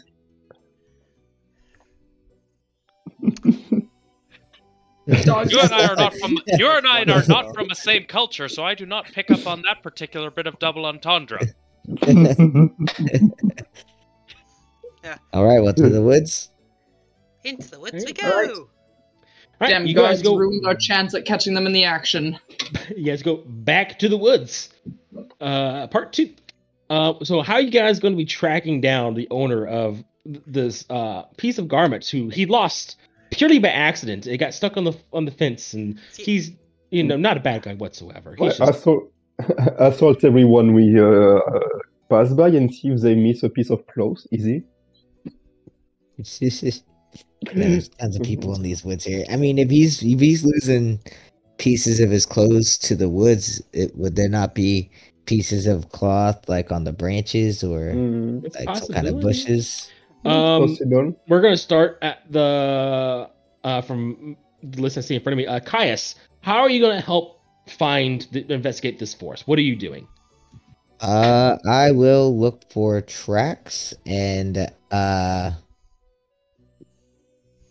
yeah, maybe some broken branches, things like that. Right. Survival check for you. Charles, what are you doing? Maybe try to look maybe near big tracks, see if there is anything. Because, yeah. Okay, be a survival check for you too. Yeah. Daniel, how are you helping look around this forest? What are you doing? For like any landmarks or something significant, like any markings. Damn, we're considering doing that good if they on keep these going ones. through the forest, Mm. they Okay. should be able to identify how they Give pass me. through each other. Then I will need a perception check from you for that. Okay. Phoenix, what are you doing? Same thing, survival check for branches and footpaths, or something different? Talking to me, sorry, I didn't hear you. Yes, Phoenix. Yes. Got totally distracted. I You're would like good. to keep an eye out for evidence of recent passers, whether it be tracks, evidence of like a trail trodden, plant death, things like that. Just Mhm. evidence that people have used this path recently. Then it would be a survival check. Yes. Dusty, Yeah. how are you doing this? What are you doing? I am just gonna roll investigation to see if I find any more shards of glass. Yep, it would be investigation. You are correct on that number. And then Gwilrick, what are you doing? I have the scrap of leather in one hand. I will sniff at it with my truck for reference, and then sniff around the area, try to pick up Right. on the scent of the person. Give me that perception check with advantage, please, sir. Okie dokie. Cool. So here is we're gonna go from lowest to the highest. Daniel, unfortunately, you do not find any signs of land markings, no marks on the trees. There's no anything like that from your purview. Dusty, you find no glass shards at all Darn it. anywhere. Next thing up, the Gwilrick with your scent. You're able to confirm that the scent does match the forest air here. So it is in this forest somewhere. You're able to confirm that the owner was here somewhere before he lost his markings. For Charles and Caius, the two dudes who are totally not gay for each other, the bromance. We ship it. Yeah, it's session 1. You're already getting shipped. I'm sorry, guys. You guys would find a trail that's not a game trail. It is like heavily trodden, like something heavy was carried through here by more than just one person. How recent it is, it's hard to tell. Definitely less than a week old, for sure. Less than a week old, but definitely also not fresh as in last night either. So that's your timescale for this heavy trodden path. For Phoenix specifically, you also find the same trail, and with your history, It's definitely obvious, like, it was a couple of dudes bumbling about along this path through the forest, not trying to cover the tracks at all, carrying something heavy. I was gonna say, can I see if they were carrying something heavy? Can I make an estimate as to how many there were? 3 at the minimum. It looks like we've got 3 so far. They were definitely carrying something fairly heavy. Shall we follow the trail? Oh, absolutely. What are we gonna do? Turn around now? How are you guys following this trail? Stealthily. Smart. Do you mean like order? No, I don't really care about order right now. So, but I guess stealthily. Okay. In that case, I need stealth checks from everyone. If you're moving stealthily. Level 1. This will be entertaining. Yeah, the giant elephant. Thump, thump, thump. I got 11. It's an appropriate roll. Yeah. Hey, you got more than me, and I actually have proficiency. Honestly, everyone Big here Big rolled fairly well, above 10s on everyone. Yes, Ooh. very fairly well. You guys move through the forest mostly gracefully. Occasionally, there's an occasional branch that gets stomped on by the elephant feet or the heavy armor clank from Caius. But for the most part, no one's like, tumbling through the forest, yelling. You guys are moving pretty good. Nathan is also moving fairly stealthily as well. Not quite as stealthily as those with 20s, but definitely more than your heavy armor and elephant friends. So, it doesn't take long, probably a couple of hours. It's still daytime when you guys get here. You would see in the distance, through the thickets and everything, a abandoned house out in the middle of the forest. It's a fairly large house. It's not like it's probably a few bedrooms worth, all single story. It looks very abandoned, very old. We should go knock. And I will drag you to the map here. Hold on one moment. I don't think we should knock. Can everyone see? So it's dynamic lighting. I'll make sure everyone's settings are set up. Can everyone see at least the corners? I can see, except for the house. That was a big square. Yeah, there should be a big black square in the middle. That would be the house. Luckily, Roll20 has this fancy thing called doors and windows.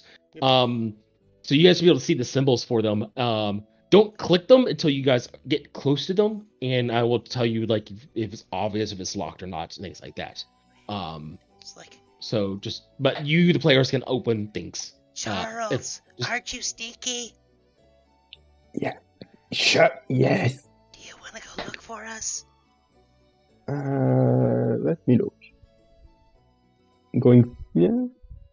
First, maybe try to go next to one of these windows and try to look inside. Yeah, so just remember your movement speed, please. Try not to move too fast at once, because things are happening in the environment around you. 40, so first here.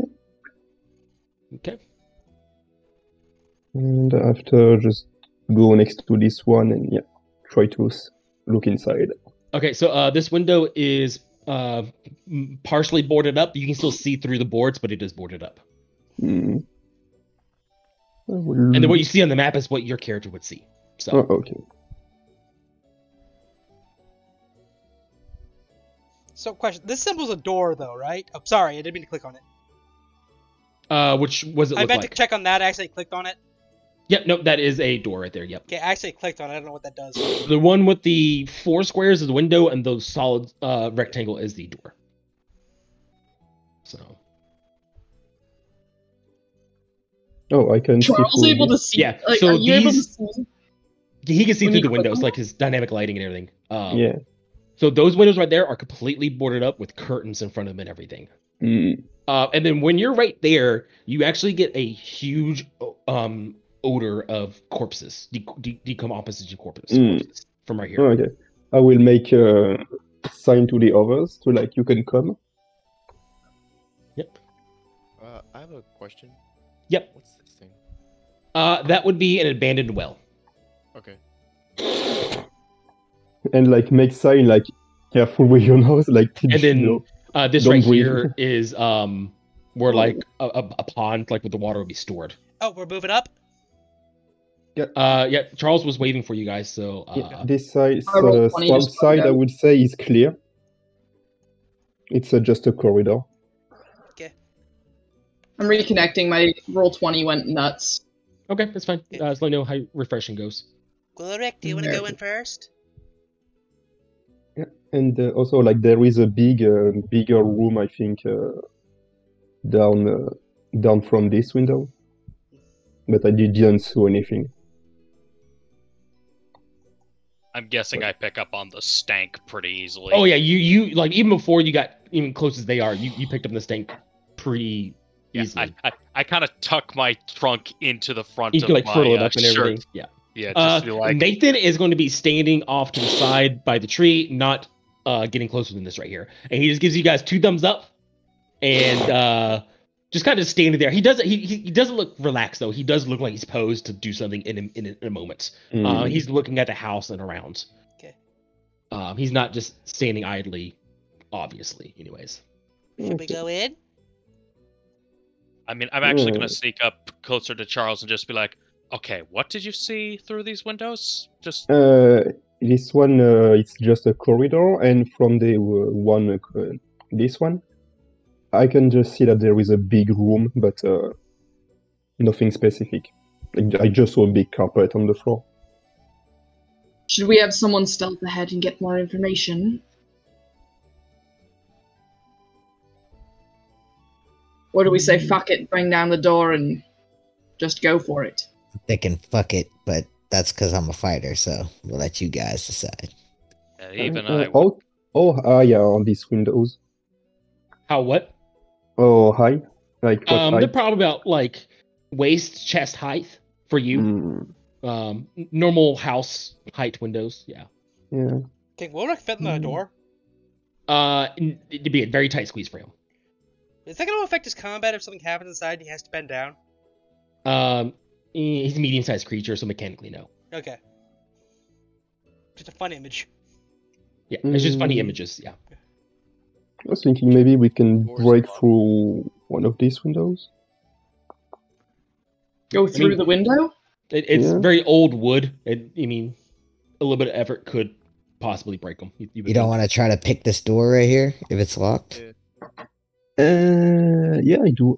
Yeah, I can try. Also, I think maybe going through the main door will be too, Okay. Maybe they expect it. That's why I was thinking. Window will make noise, though. Window will make noise to take those boards down. You would know the building has more than 2 sides. It does keep going around, so. Yeah, maybe we can look for like a back door and try to open it. All right. Phoenix will sneak around this corner and see what he sees. Yeah. I will follow Phoenix. Okay. Ooh, window. Can I peer through the window? Yeah, so you just move your token, and what you see is what you see. So if you don't see anything, that means it's boarded up and closed. Just keep things moving slowly, please, not too fast. Oh shit. Not too fast, Dusty. There's stuff over here. So. Alright. So like I said, what your character sees is what you see. So. This is so freaking cool. There's a door inside this window area. Ah. Oh! Should I roll a stealth check for this one? No, Dusty, it's the same one you rolled earlier with your 10. So as you walk up to the window and peek in, you would see there's someone in the room, and he seems to be busy working on something. His back is towards you. He's like working away on something. The stench of undeath is just still filtering out through these windows. I just tell Charles, guy, there's a guy. Like, Charles, don't move. He like put his cane like on his like belt something, and just pulls the crossbow out of his jacket. Okay. Real quick at this point, we are going to roll for initiative real quick. Everyone. So, and I'll just quickly note, it's not a mistake. I have stayed where I am on purpose because everybody's going off which way, and it's just like, I may as well stay here, just to be sure. I don't see where you are. Yeah, no, you're not supposed to see. You can't see through buildings, so. Yeah, you stop moving, Daniel. Please stay right there. You're good. Ooh, someone got 20. Do they get advantage on their first attack? Do you do that rule or no? No, like that. No. Small tier. There's no such thing as nat 20s or nat 1s for initiative rolls. It's just you're ready to go and you're quick to the jump, and then if not, then not. Mhm. Did I click on my token first? I think I did. Yeah, click on your token first, and yep. I win. I won D&D. You know how I did it? I clicked on my token first. Nice. For this encounter, all the bad guys will be going on the same initiative order. So, yes.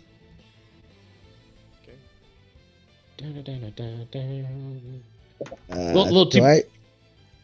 What's up? Am I aware that they're probably not aware that they saw any enemies, huh?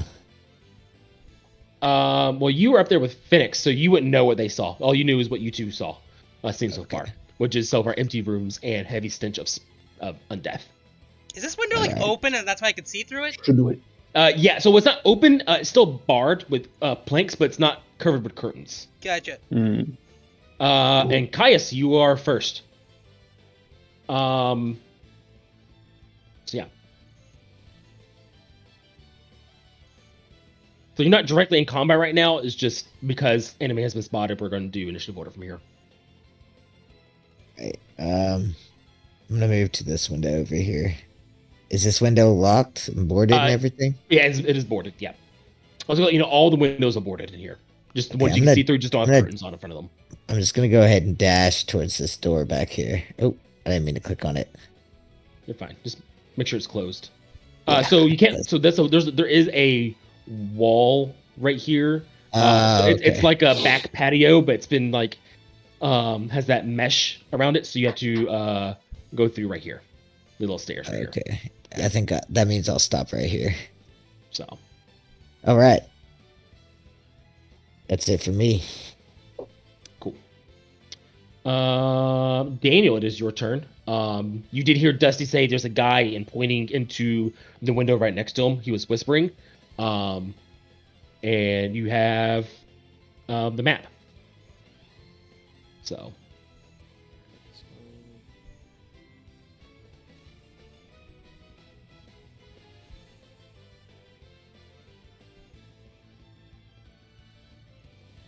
Ben, are you there? Yeah, I'm just moving. Because in character and out of character, I can't see. You should be able to see. Yeah, you have dark vision. Oh, it's just like from where the dynamic lighting. I still haven't seen anyone. If you move your square one square to the right, move back one square to the right, next to Dusty right there, you should be able to see there. Yep. And we're still technically not in combat? Like they haven't noticed? He's not looking at you. His back is toward the window. He seems to be doing something in front of him. Yeah.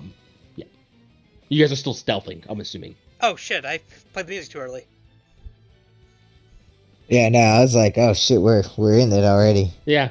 Bosby's already going bum bum bum. What's it called? Is this window in front of me unlocked? It is boarded up. All the windows will be boarded up, but some of them have curtains and some of them do not. This one does not have a curtain. So you can see through it. You can see the guy clearly. But there's a door a little bit more ahead. Could you like put a bow through it? Yeah, you could shoot a bow through the window easily. Yeah. Okay, I'm actually gonna try it. Does it count as a difficult shot, or is it just a regular? It is through a window, so it would count as half cover, which I believe is. Let me check what half cover does. Or like a quarter cover. Let me look. The lower one. It is half cover, so they have a +2 to their AC. So it is your choice if you wish to attack or not. If I dash, does that make noise, or does it just give me the extra movement? It is extra movement, but that is your main action. You can't attack and dash unless you are a rogue or something else with a feature like that. Oh, that's what I'm saying. Like I would rather forfeit the attack and dash to get closer to this door. But if I then dash, does that count as running? Like you can still stealth and dash. Yes. Okay, cool. I'm gonna stealth and dash then and move a couple more feet. So that would be 20 extra feet. Is this door locked? Like, can I? It doesn't look locked. You can try to open it if you want to. You can I'll click it. wait till the others catch Yeah. up, but I just want to like test it, like see if it turns at all or if it's just, It doesn't the doorknob turns. Yeah, it does. Okay, cool. And I'll end my turn there. Okay. Dusty. Okay. This guy looks like he's working on corpses, you said? No, he's just doing something in front of him. There's no corpse. Can I see what he's doing? His back's towards you. You can't tell. Okay. Then, let's see. I'm going to dash, and I'm going to go in the door. Can I move through him and go to the door? You can move through him. However, as you try to open the door, you turn and you bump into it, and it seems to be nailed up from the inside. Oh. Oh, well. So it is locked. Okay, well, I'll just dash to this window then and see what else I can see. Because that's my full movement then. Okay, there you go. There's your movement. Okay. Charles.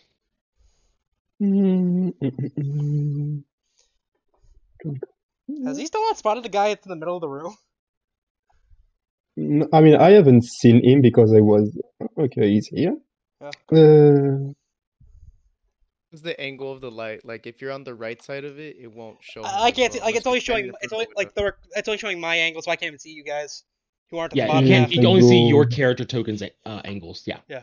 Dynamic lighting is great for immersion, but it's kind of a pain in the butt when you don't know what other people are talking about. It's great. I love it. Oh yeah. Like I think I will. Charles will maybe dash with the. Try to join back with Dusty and the others. Actually, you Go could for it. you could probably pick the lock.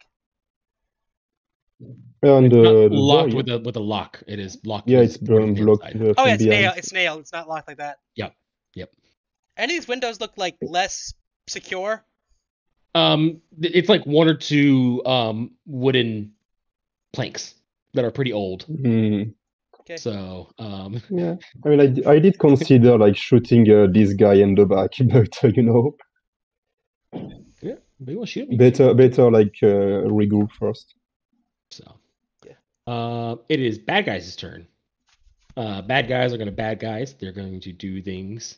Okay, now it's time.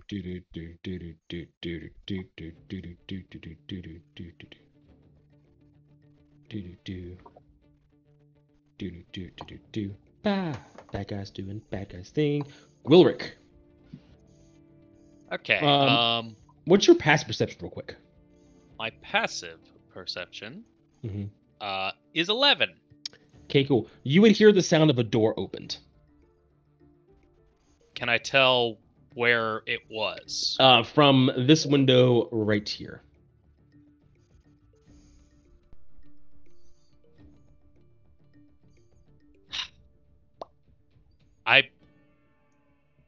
I don't have to be in the room to be the elephant in the room, so I'm not gonna risk getting spotted. I'm going to creep over to this door over here, and which side, left or right, are the hinges on? They are on the inside. The doorknob is on the right. Okay, then I'm gonna go stand over here and ready. If anybody comes out that door, I will grapple them with my trunk. Got it. Cool. You're ready. Action grappling. Nate, and you see Nathan just kind of just like, he's not arms aren't crossed. He has like his hand on his axe, just kind of like just watching, looking around, Watching us with the party. standing behind the well. Like he's not from the house. Like from these windows, he probably couldn't be easily seen at all. Yeah, and of course I've also got both hands on my glaive. That's why I'm gonna grapple with the trunk. Finnick, what are you doing? Is going to head. I'm gonna try this Q thing that messed me up last time. Right clicking also works. Yep. Just holding and right clicking doesn't work. It does too. That might mess with the camera. Oh, cool. Well, so here's the weird thing. I can still see that. I can see the path they're taking. Okay, so that wasn't what I was trying to do. but I that's think okay. you're using the ruler. Yeah. I don't know what you did there. So yeah. I don't know what I did there either. Yeah, I don't know what you did. I mean, I don't know what you're clicking. Sorry. That's okay. You can just move your token as needed. You don't have to do anything fancy. It's fine. Yeah, that's what I'm doing. I'll move 25 feet this way. Mhm. I'm just gonna kind of follow Caius because I want to make sure I have his back. Gotcha. Cool. All right. You gonna do anything with your main action? You know what? I will. Is this door unlocked? Can I try it? Which one? The door. There's to no the- door there. It's just open. It's Oh. it's an open back patio. They have to take the stairs to get on top of to get to this door and window right here. And you're flexible with the 5-word rule, right? Yeah, I'm flexible with 5-word rule. Yeah. I would just like to ask Caius, are we going in?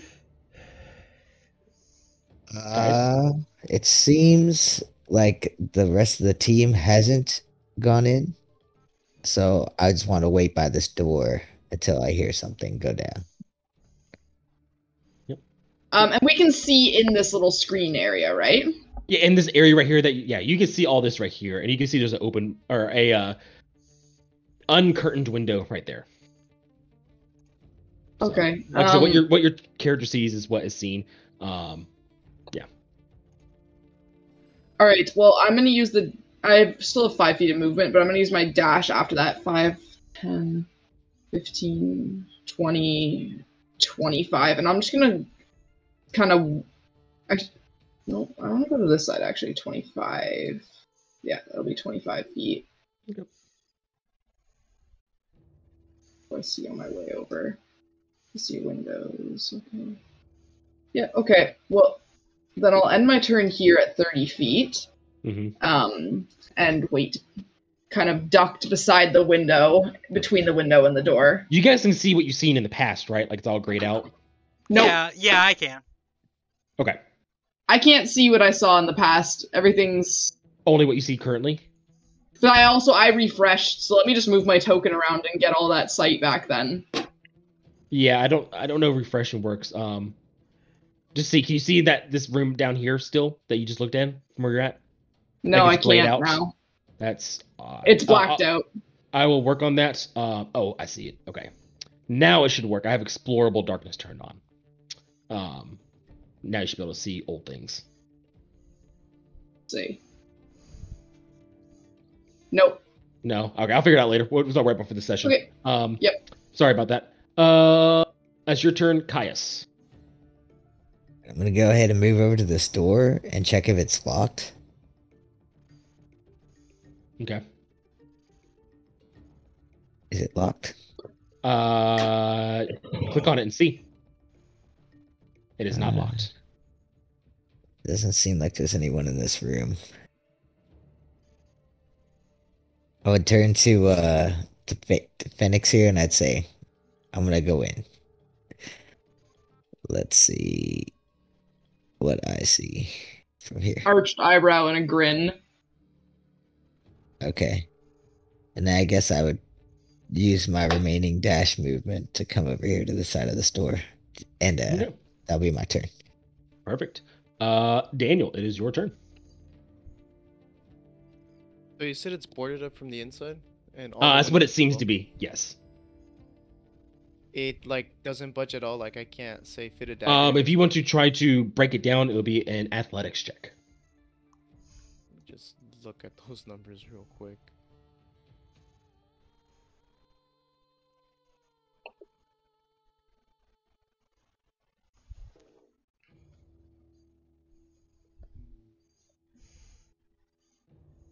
Okay, so I'm going to move back to this window. Is his back still turned? His back is turned, but you would notice the door in the room on the north side is open, and he seems to be looking at the door, and you can see there's a person standing there that he seems to be talking to. It's like hushed voices, and you hear someone.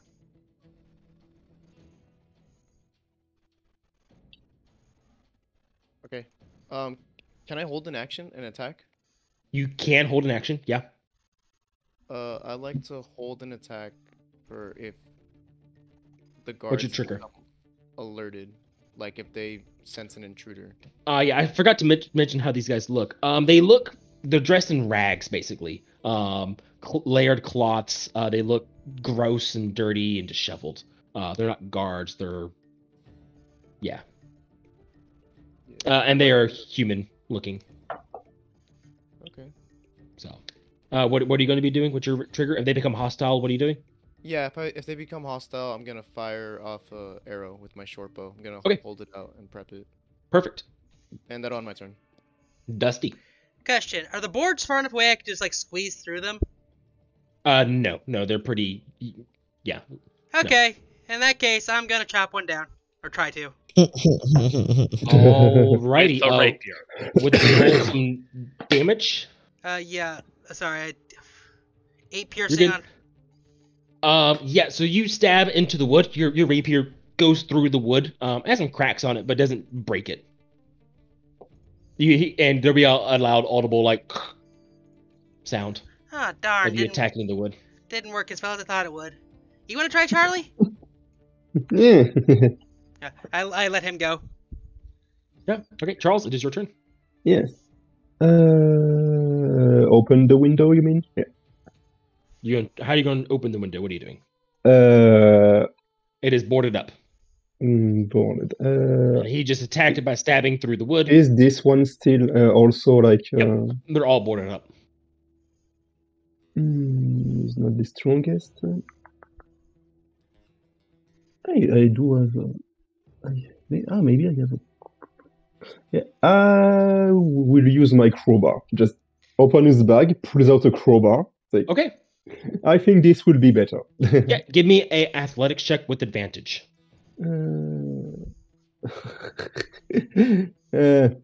Thanks, I have advantage. Oh. Okay. Yeah, so you take your crowbar, go, and the boards go inside. You clear out the window. I will unlock it for you. Hold on one moment. All right, so you guys should be able to move through it now, Charles, if you wish to climb through the window. Yeah. And wait, can't I? Okay, wait. Hold do I have to move? on. It is open now. Yeah. And There I you will go maybe here. I think I was yeah. Go next to this door and try to start listening. Like, okay, there's something going on here. Mm-hmm. You are listening through the door, and you do, but the passive perception, because you already use your actions, you can't actively listen. Yeah. But you don't hear anything actively on the other side. So, or Right. passively on the other side. You know what I mean? Yeah. There's no obvious sounds of anything. All right, it's bad guys' turn. Bad guys are going to bad guys. Daniel, you would see the guy in that room. You would hear the sound of wood being broken down, those boards, and you would see him look to his left and then look at the window and makes eye contact with you. And his face is just gonna like go pale, and he's just gonna scramble to the door. And then him and his buddy are gonna go boop.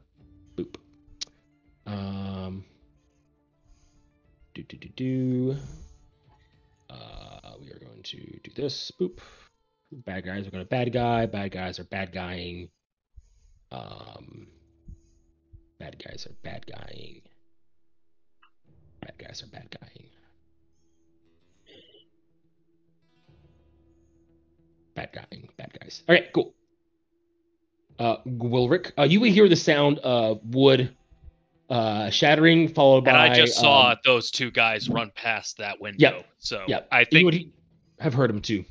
So yeah, I think I'm getting the sense that things are going tits up. So yeah, I will then move in front of this door, and then it's been a while since I've done that. I'm going to rage and attempt to break through the door. Yeah, give me the athletics check with advantage, Mr. Rage Boy.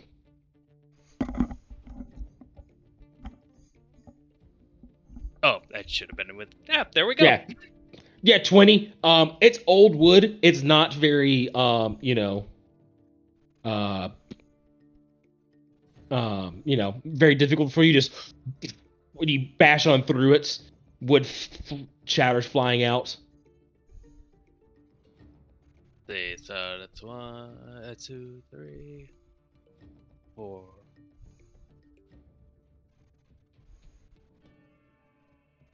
Yes, and that's all my movements. So, Yeah, when you're in this hallway, the smell of death is so strong. I need you to make me a wisdom saving throw. Wisdom saving throw. Yes. Okay. Hang on a second. Or sorry, con. Sorry. Okay, yeah. Look at my notes wrong. Sorry.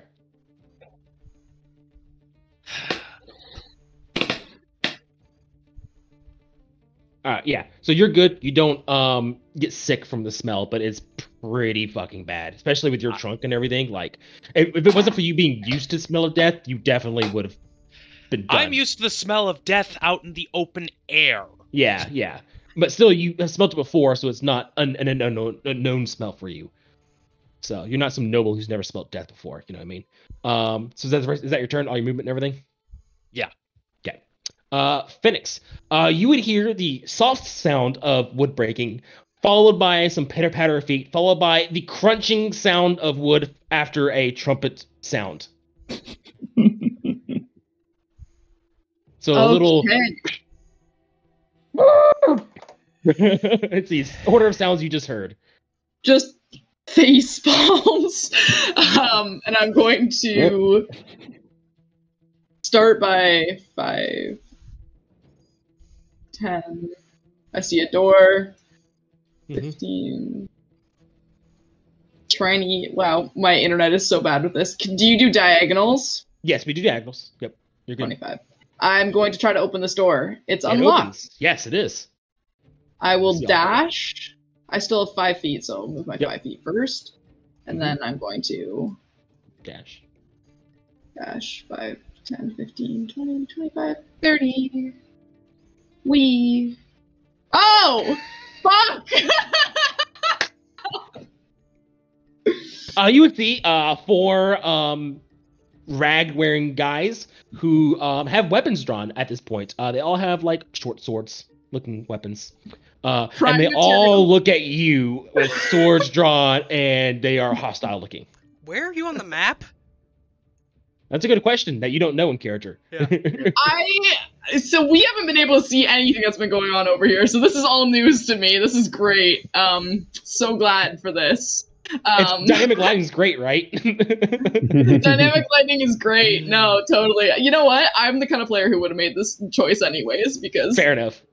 Fuck anything but roleplay. Is that your turn? Are you going to say anything? That's my action. My bonus action. Is that a bonus action or is that an action? Let me just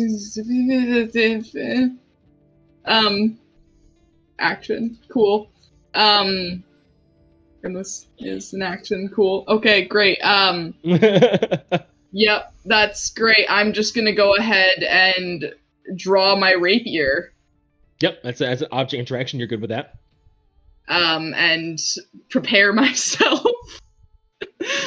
to die. Cool. That's my turn. I will call out quickly to behind me to Caius and just be like, 4 hostiles! Caius, same thing, same order of sounds, followed by Phoenix's voice saying 4, and maybe a curse word in there too. Oh, I did not mean to close that. 15, 20, 25. All right, well, can I ready an attack? You can ready action, absolutely. Can I pull my trident from my back and just get ready to throw? Yep. It's possibly over Phoenix over here. Your movement speed is 30. You can move 2 more squares. You only move 20. Oh, okay. All right. Oh, never mind. I can see one. How far is he?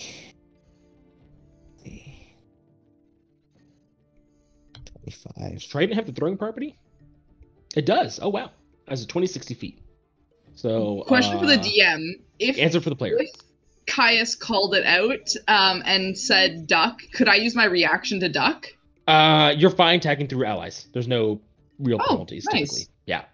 Because it's Precious. assuming that the exact thing happened, or like people would bend over. Because 5 feet's a fairly large square. Like you're not literally like True. butt to True. butt. There is some waggle room there. I love it. So, Kai, so you'll be throwing your trident at this guy. Yeah, I was just checking my range on my. So it's 20 trident. feet for normal, and then 60 feet for the disadvantage. So you have disadvantage if you throw your trident. At him. I'm just gonna get it ready to throw from Okay. right here if they get any So- closer. If anyone becomes within 20 feet, you're gonna throw it, basically. Yes. Got it. Yes, Cool. yes. Daniel, what are you doing, sir? I've heard all the noise, so I'm just gonna say screw it. And can I use my own crowbar and attempt to pry open this window? Yeah, in give me front of athletics with advantage. Thank you.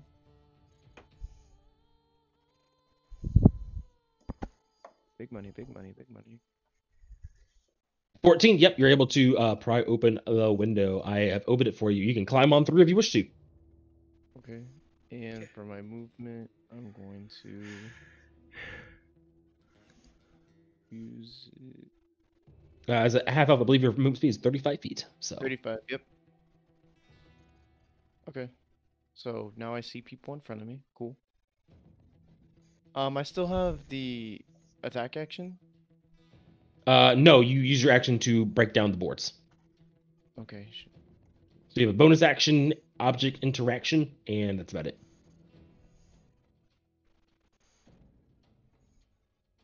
Oh yeah, I guess on my turn, like I'm just gonna run into the hall, like hearing, commotion, and be like, oh shit, seeing these people in front, and just hold there. Right. Yeah. Cool. Dusty. Question: can I see if the room Charles in is this like just a one little individual room? You see there is a door. I know, but like, could I hold my action till after my turn after Charles and let him open the door so I could get through it? I mean, you can object interaction if it's unlocked. Oh, So. yeah, I was wanting to. I didn't want to waste my turn on that. I can't get to the window. There it is. Yep. Okay. I will. Okay, I'll open the door. Yeah, click it. Okay. It opens. Yep.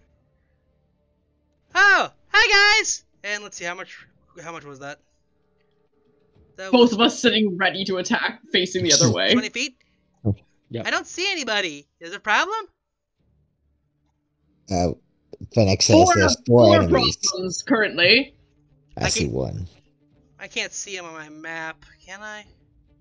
I already used my object interact action, so I can't see him. If you can't see, what you see on the map is what you see on the map. Yeah. So, Charles, you would have heard some pitter patter of feet, some yelling about 4 hostiles. You would see Dusty just run away in front of you, and then hear your friends' voices down the hall. I'm back. Yep. Oh, I forgot, Charles. You were the one who left. Shit, I just said all that. Thought thinking you were still here. Damn it. For some reason, I thought Caius was. I'm stupid.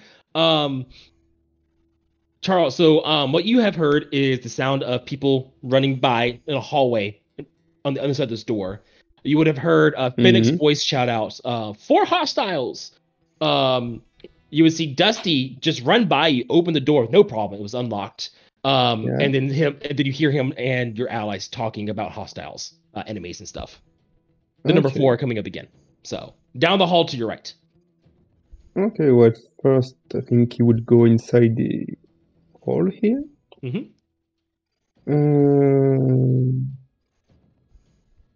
Just comes out with a crossbow in his hand, is like, where? Just ask the others. You see all of us facing the other direction, like readying attacks and shit. Like in this. Yeah. Yep. To the east and the north. Okay. Well, just goes behind the others with his crossbow, like, okay, waiting.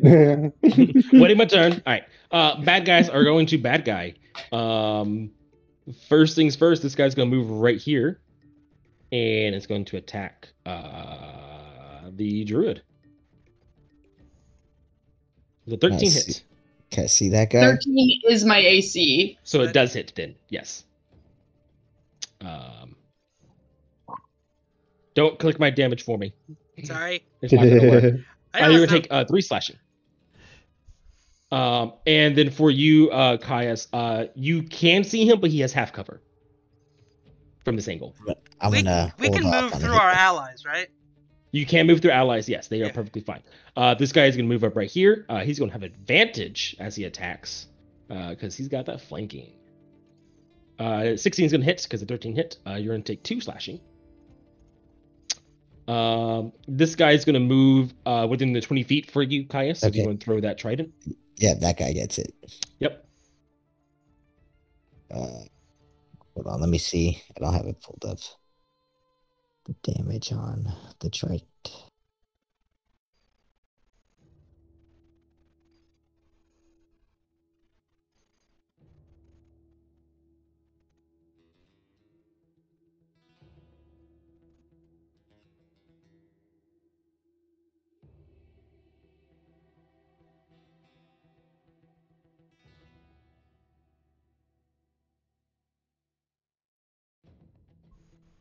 A 13 will hit. Right. Awesome. And then You can just click on the word trident to get the damage. Yeah, in the roll 20. Yeah. okay. In the chat right there with the rolls. Yeah, just click that and you're good. Oh wait, in the chat? Yeah. Yeah, in the chat. Oh, where it says trident. Oh, makes Yeah. it easy. All right, Cool. awesome. 4. He was coming up. Trident pierces into his like side right here. It kind of flops to the side, tearing out more flesh. He's gonna point his short sword. He's like, "Y'all get the fuck out of here, or we're gonna cut you up even more." We didn't bother you guys. You bothering us. Get out of here. Completely unaware of the elephant coming in from the north. And this guy is gonna move down and also attack Phoenix as the Phoenix the tank. Oh god, poor Phoenix. The druidic tank. Oh Uh, man, I'm looking rough. Yeah, very rough. I'd recommend I'm healing and hanging running on. away. And the 1 HP from the glass. No, she took longer since then. Oh yeah. That's Yeah, there true. you go. I was about to ask, like, where's your HP bar at down? Cool. Gwilric, you heard what was heard. You saw what you saw. And What did you do? the bad guys, and those in the room with them hear this. Boom, ba-dum, As ba-dum. I run over there and, because the glaive is a reach weapon, gonna swing at that guy. Okay. Do. Glaive. 7 will miss.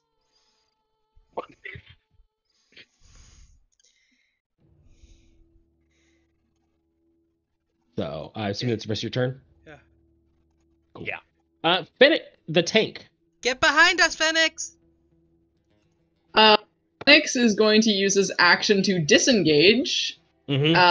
I am going to move behind my allies 5, 10, 15, 20 feet. Mhm.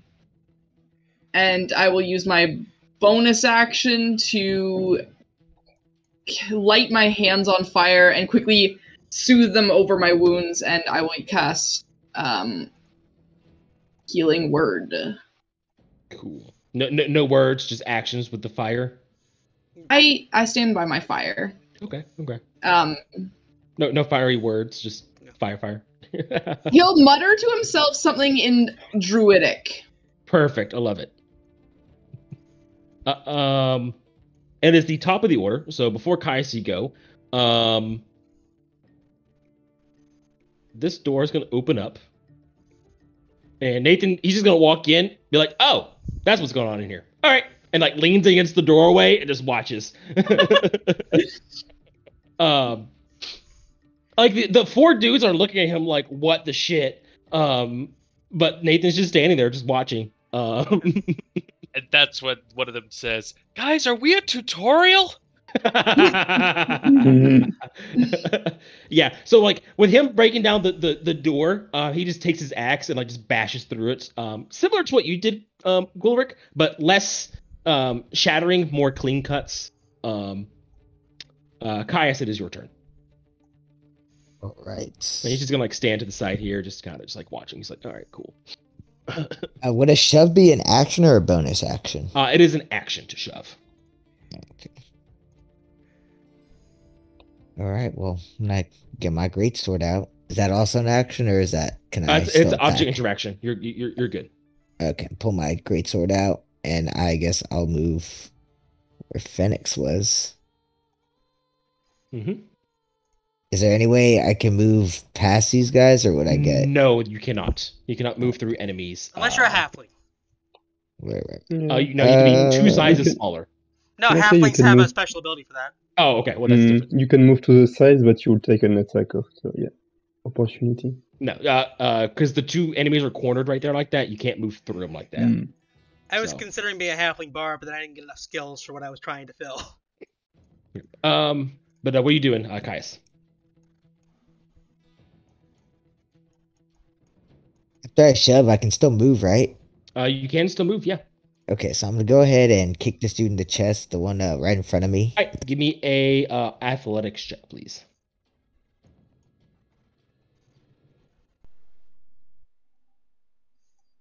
You said the one directly in front of you right here?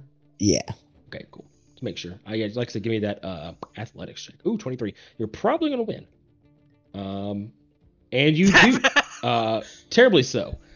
You shove him backwards and he falls back on his butt. You just did a full-on he is Sparta prone. kick. Mhm. All right, now I'm gonna he move is up right here. prone. Yep. That will end my turn. Let's see. Cool. Daniel. All right, so off the bat, I'm gonna take some movement. Mhm. Yeah. Actually, recon it back to here, so 15 feet. Mhm. And I'm gonna fire a shot with my short bow at the one closest to me. Okay, go for it. Do I have to click on him, or you just input it Uh, yourself? you gotta make the attack roll. So just Okay. just click your short bow attack. There you go. Yeah, that's gonna be hit. Roll for damage. So in the chat, there you go, 4 damage. Cool. He is not looking good at all. He is got this giant trident wound, Oh. this bleeding. What's up? I forgot. I don't know how to add it, but because I have the Genie Warlock and it's Doubt, it's a +2 once per turn bludgeoning damage as well. So it's 6 total. Okay. And then he would die from the forceful impact of the bow. Thank you. Sorry. Yeah, I'm not yeah, sure you're if good. you know how to input it into roll basically, I do. We could talk about that later. Yeah, it'll be either like the short bow, there'll be like a magic part that you can do, or a secondary damage part. Yeah, we like I said, we can talk about stuff later. Yeah, okay. Thank you. Okay. And that'll end my turn. Perfect. First blood goes to Daniel. So Okay. Mhm. Okay, Dusty. I am first going blood. to bardically inspire Caius. That's my last name, so yeah. And then after he's bardically inspired, I am going to cast Fairy Fire in this room on the 3 guys. So Fairy Fire. everyone, including Caius, needs to make a dex save. Yeah. DC 13. everyone does. Everyone in a 20-foot radius, so like pretty much this whole room. Okay, so that would include Caius. Yeah, that's why I gave him the bardic inspiration for advantage, for extra Got stuff. Okay, he So doesn't. dex saves. He doesn't fucking need it. It's a DC 13. Go. 1, 2, 3. I don't know why I have advantage for him. So it'll be 4, 8, 13. The last guy just barely makes it. Okay, so what happens to them? They can't turn invisible, and everyone else has advantage on attack rolls against them. Oh, fairy fire. Got it. Yeah. So this guy is glowing. This guy is glowing. That guy's not. All right, cool. Okay. And Caius is not. Is that your turn? I will. Yeah, that'll be my turn. I'm just keeping my rapier out in case they come in here. Okay, cool. And is it only the first attack, or is it all attacks? It's all attacks for a minute unless I lose concentration. Perfect. Charles. Speaking of which, what's our concentration thing again? Concentration? Our symbol for it? Just a blue dot, like one of the colors. Okay, blue dot. Yeah. Okay, Charles, it's your turn. Yeah, so Charles will take out his rapier, advance, and hit the guard that's suspiciously glowing now, Go for it. which allows me to have a sneak attack on him.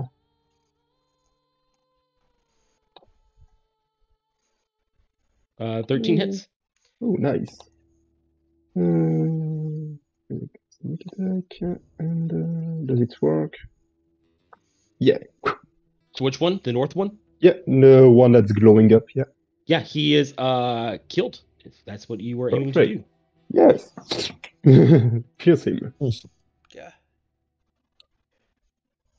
Yes. And yeah, just Through move. the jugular. Yeah. Yeah, Cool. And you're gonna move right there. just move slightly to the south. Yeah. Yep, you can move right there perfectly fine. All right. Mhm. Bad guys are going to bad guy.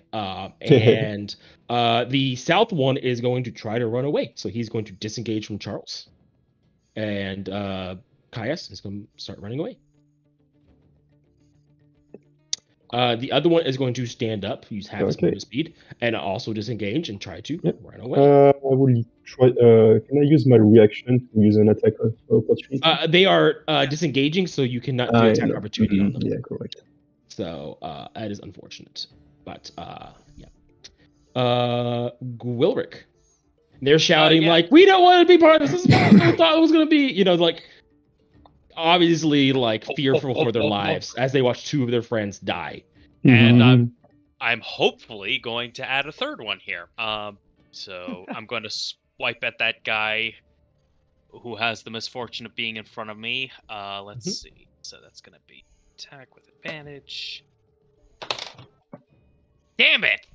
Oh, poor Gwilric. Sadly, a 7 still misses. Phoenix. So I just saw I could just see that guy that disengaged down here. Yeah. Do I see that this window or which one of these windows was open? It was this one right here. Which one? The right one. Sorry. Okay. Okay, I'm going to 5, 10, 15, 20. Hey, I said to move. Come on. It won't let me move through the window. It should be able to move now. It was someone closed it by accident. Come on. Thank you. You're welcome. 20. I see him there. I am going to grab my crossbow. One should still be Mhm. glowing. One of them is glowing. Yep, not the one she sees. And I will attempt to go for a non-lethal shot through the shoulder or something. Okay. Yep, that works. And I'll just call out surrender instead of running. 14 hits. That will be 4 piercing. Yeah. Give me a intimidation check on that. On top of that. I'm not very good at those, but that's okay. Alrighty. Caius, what are you doing? If only. All right. Let's see how far this guy right here. All right, and then I'm gonna whack this dude with my greatsword again. Go for it.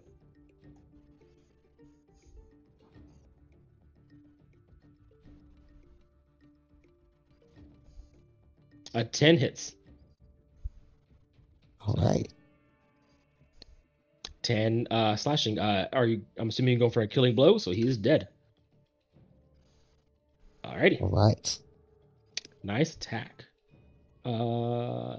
Daniel, it's your turn. Just comes through, just kills him. So I currently can't see that much, so I'm gonna move up Yep. a little bit. Just make your movements nice and easy. You would hear them trying to be running away. So, and then from here you can see there is only one guy alive with the arrow sticking out of his shoulder right there. Okay, so I moved 10 feet. That means how much more do I got? 25.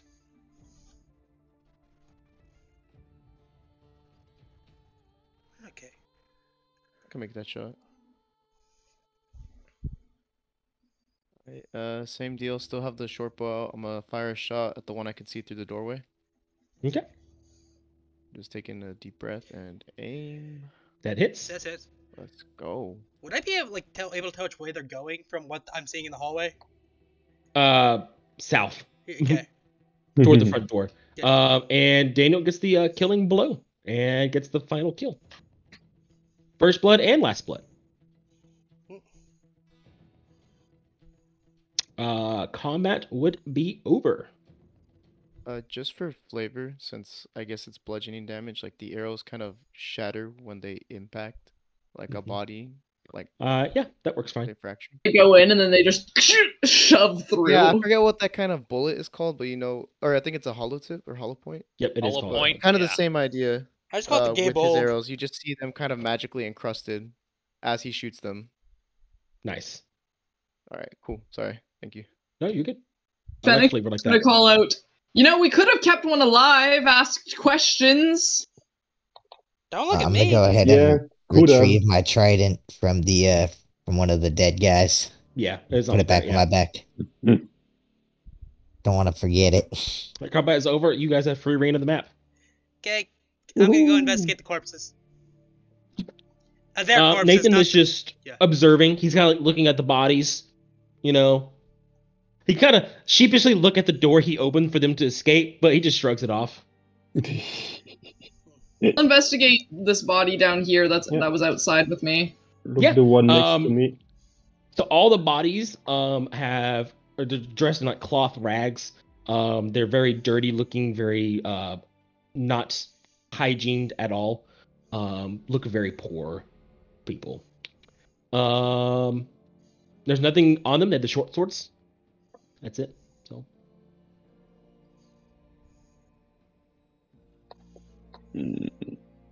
So my theory was correct. Robbers, not necromancers. you get the. I mean, maybe they work, for actual necromancers. What was that, sorry? Maybe they work for like actual necromancers, even if they are not. Is You there can a still could be. smell. You can still smell the corpses, right? And we don't see any. Mm, Absolutely. Wait, Daniel, you don't have to worry about the right clicking thing like that. It's fine without it. are these stairs up? Ignore the stairs. They are not there. Okay. There are no stairs. I guess I'll look around for like an opening. Can I open this door? You tried to. It is locked. Can I crowbar it? You can't give me an athletics check. Got you. I try to They break might down have this just been door over taking the here. bodies, like I said, as a countermeasure to intimidate people. yeah. I'm just Yeah, looking it's at open. can I- Yeah, you can just open it. Yeah. I'm just looking for the Can I extra go glass this way? shards. All the doors should be Ooh. open, minus the one with the 10. So you put your crowbar in, you push against it, and it just doesn't. It budges, but it doesn't open. Oh, This Daniel, door up that here. that door's open. You're fine there, Daniel. That Yeah. was unlocked. Uh, I thought you were Caius. I'm sorry. Oh no, that's Uh, good. I'm can gonna I take. look gonna take for my things greatsword. inside this room. What are you doing, Caius? Oh, I was gonna break down this door that I'm next to right here. Hey, give me an attack roll. Let's try to keep things one at a time, please, guys. Mm, Hmm. So Caius, give me that attack roll. Yeah, you hit. It's a very cramped hallway, so you're able to get a good swing through with it. So you hit the door, leave a good gash in it, but it doesn't break. If it's still under Charles- a minute, you still have my BA Bardic Inspiration. Charles, you investigating that room? Yeah. Yeah, give me an investigation check. Inspiration lasts 10 minutes. ooh. Oh, 10 minutes. Yeah, you definitely still have it. You whoever don't has it. find anything of note in there. Nothing. Oh. Is this bear pelt actually here, or it's not here? No, it's just cloth. Oh. It looks like this was one of the rooms the guys lived in. It's dirty, it's Mm. filthy. One of the corners smells a little weird. Where are the bodies? So, Oh, yeah. Did you guys... Gwilrick, do you smell any room that's particularly stanky? Maybe the one room with the locked door on it, where Caius is at. That's the one where the smell of corpses is coming from. Mm-hmm. that one. In our walking around, did we see any evidence of the treasures that were on the bodies? You would, but not. No, you won't. Not yet. Oh. So, you gotta open this door. Can I try crowbarring this door? You can, yes. Give me a athletics check with advantage.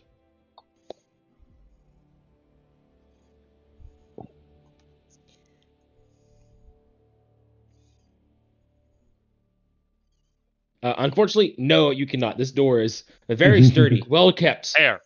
Let me have a go at it. By all means. So Can we will- just open them? Hoping like 2 in a row. Athletics at advantage. There we Open- go. Yep. With a 19, you're able to smash open the door. I don't have it on the map, but you would see there is 5 bodies here. Naked bodies, stripped of everything on them. As the door opens, the smell of death just rolls in. Some of the bodies are a little bit fresher, more meatier. Others are like just completely bone. Some of them are actual mush. It is pretty gruesome of what you're seeing in here. Of the 5 bodies, one of them's on the shorter side. Maybe a child. And then, like I said, there's the other 4 that you 4 have already discovered what they were, being the great grandmother, the old man, the guard, and the sexy lady. So the 5th body, you guys don't know what it is belong to. As far as treasures, give me a moment, because that's just part of the loot tab I have here for you guys. So in total, what you guys would find is, first off, you would find a holy symbol to Shantae, made of gold and diamonds. Do we have a dollar amount on that? There is no dollar amount on this. No. Second is a set of half-plate armor with the Convergence Army sigil on it, as well as a fancy-looking scimitar. Third would be a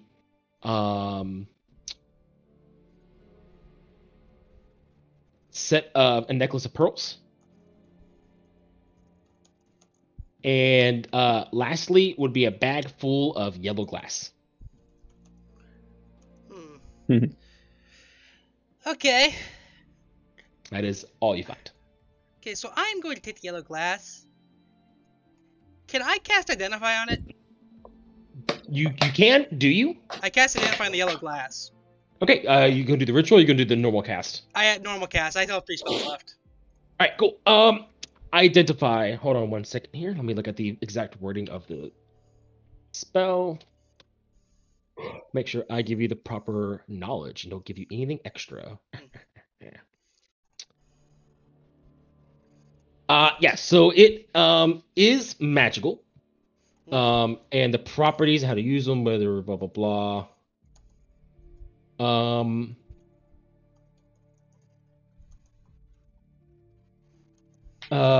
Actually, it's magic imbued, but it has no direct properties. Okay. So yeah, Okay. there's no direct properties within it. It's like- So And I think I'm also going to try to identify the scimitar. 1 more spell slot. I got 4. yep, go for it. Is the scimitar anything special? No, it is non-magical. No magic on it. Okay, it sounded fancy. Oh, that's a waste of spell slot. Oh well. I'll start moving the bodies outside, if only to relieve the stank a bit. Oh Okay. wait, I may have screwed up here. Why is that? I think I might have used more spell slot than I had. I used Fairy Fire. I used Identify once. I'm pretty sure I have 4 at level 1. Nope. I can only do Identify once. Ignore that. I have 4 Okay. spells known, 2 spell slots. That's what I mixed up. Gotcha. So the second identifies Just didn't happen. non-canon. Yeah. So. Anything so, of value that we can liquidate? they're Well, like half the- plate and the scimitar, likely. I think they will belong to the dead, so... The symbol's gold and diamonds. Why don't we go Mm. back to the mayor first and ask if it's okay to take this stuff? I doubt it would be, but Is this Yeah, I stuff think he that will say belong no. to the body snatchers themselves or of the victims?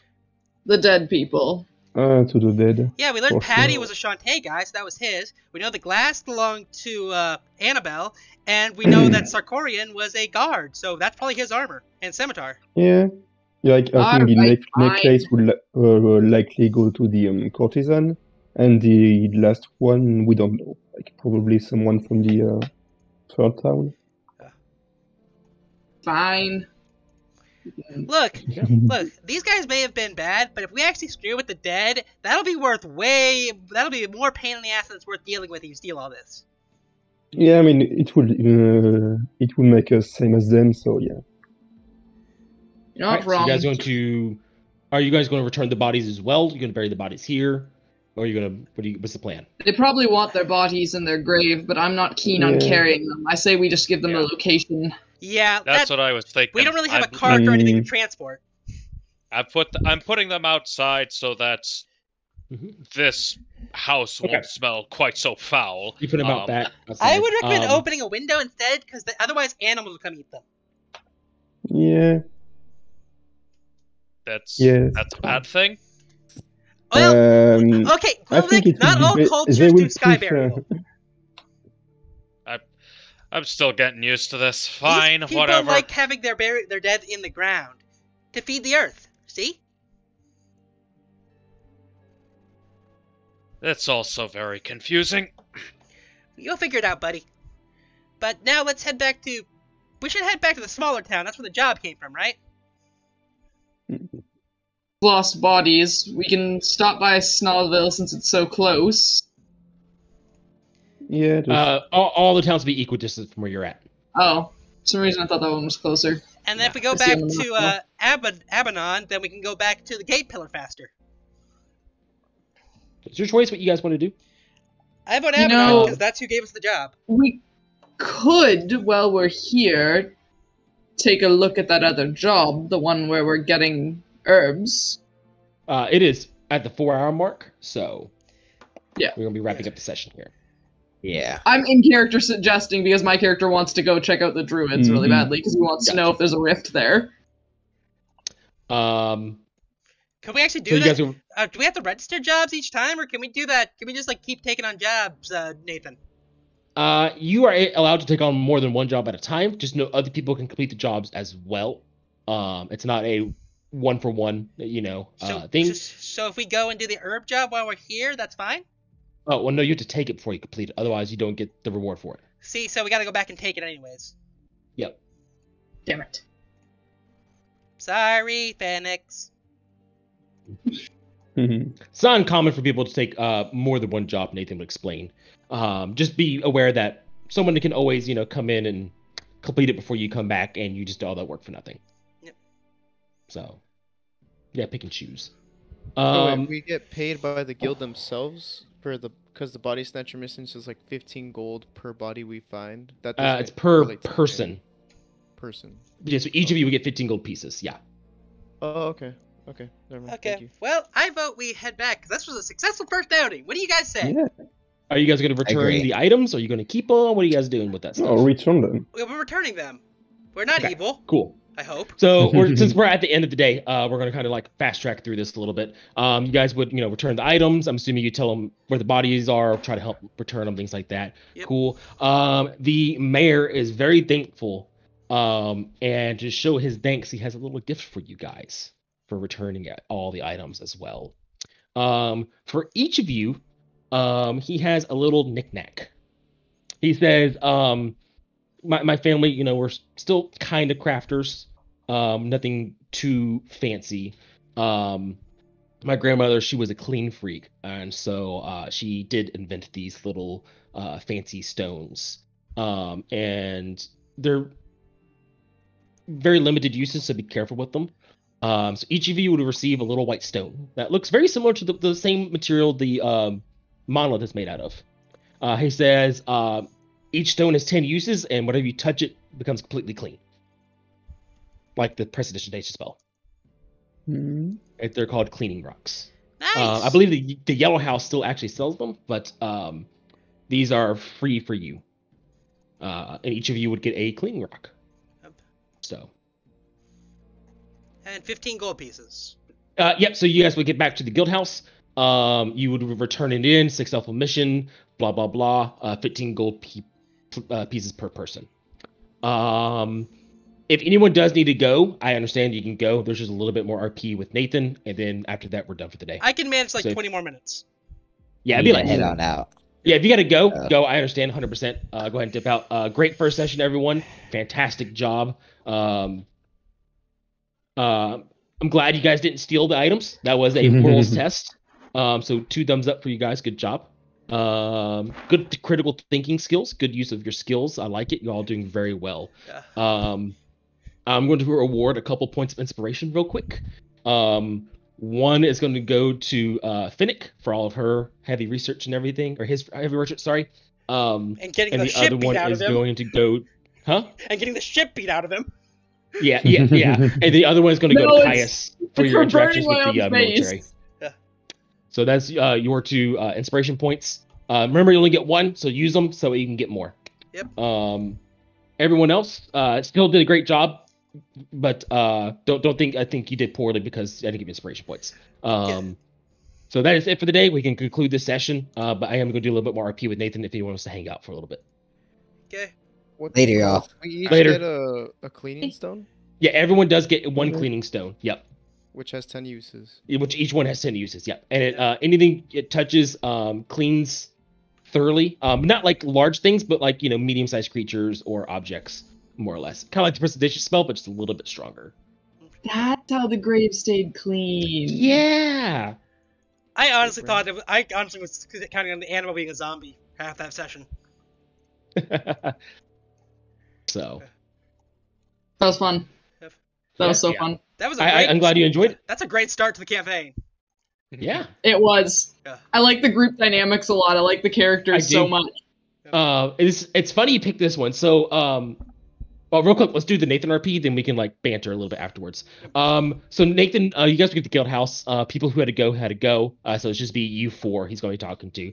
He's like, cool. Let's talk good things and bad things. You guys have any suggestions for each other? Any thumbs up? Any thumbs downs of actions taken? You as a group, this is something I suggest every group does at the end of a mission. They sit down and talk about what you could do better, what you could do worse, things like that.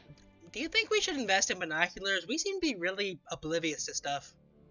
I suggest you should always buy items that fix weak points within a group. So if your group falls down on perception or investigating or eyesight things, you should invest in items like that, both magical and mundane. If your group lacks healers, extra potions. If your group lacks strong fighters, either change your fighting technique dynamics. Don't pick missions that require physical fighters. There's a million ways to solve problems. Yeah. So, and I always suggest doing that. You are a group. You should work together to solve those issues best way you can, whether it's money or how you guys fight. Well, what do you guys think? I think we're doing okay on stuff, at least. It would have Splitting up. been. It would have been better if there'd been a bit more discussion before getting right up next to that shack, because everybody went off every which way. Exactly. Splitting up is a mistake always. Gotcha. So, gotta stop being excited. Okay, I'll work on that. Mm-hmm. It's just, honestly, part of it was playing me like, this is taking a long-ass time for Chris to get to the actual combat. Because half It the wasn't time... my fault. It was, I know, honestly, the sessions I play with you, half the time they're mostly combat. Mm-hmm. I honestly thought this session wouldn't complete today. I thought we would have to pause and continue next week. That was my honest thought process of it. Yeah. But you guys didn't go to the third town, which helped out with time. Yeah. I am just very baffled because, I'm still wondering what the hell that glass was. Because it had a weird... Ooh. Yeah. Do I? I'm gonna go back and invest. Oh wait, that's a question. Is there downtime in this campaign?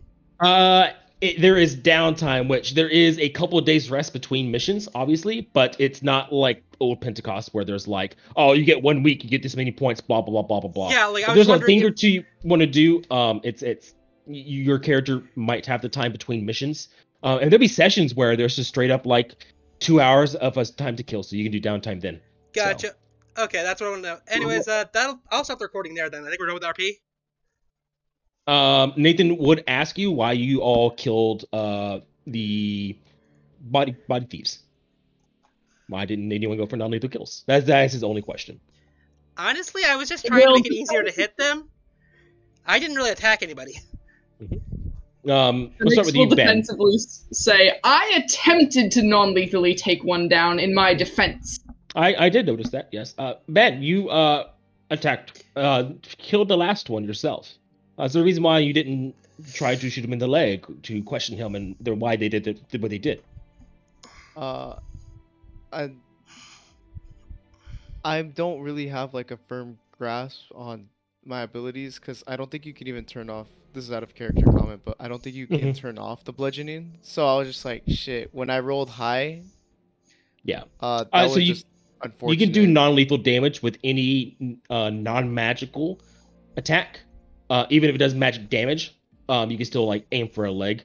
And then some spells you can do non-lethal with as well. Not fireball or lightning bolt or anything like that, but like magic missile you can do non-lethal with. Spiritual weapon you can do non-lethal with, things like that. So and it's kind of also give and take how you want to do it non-lethally.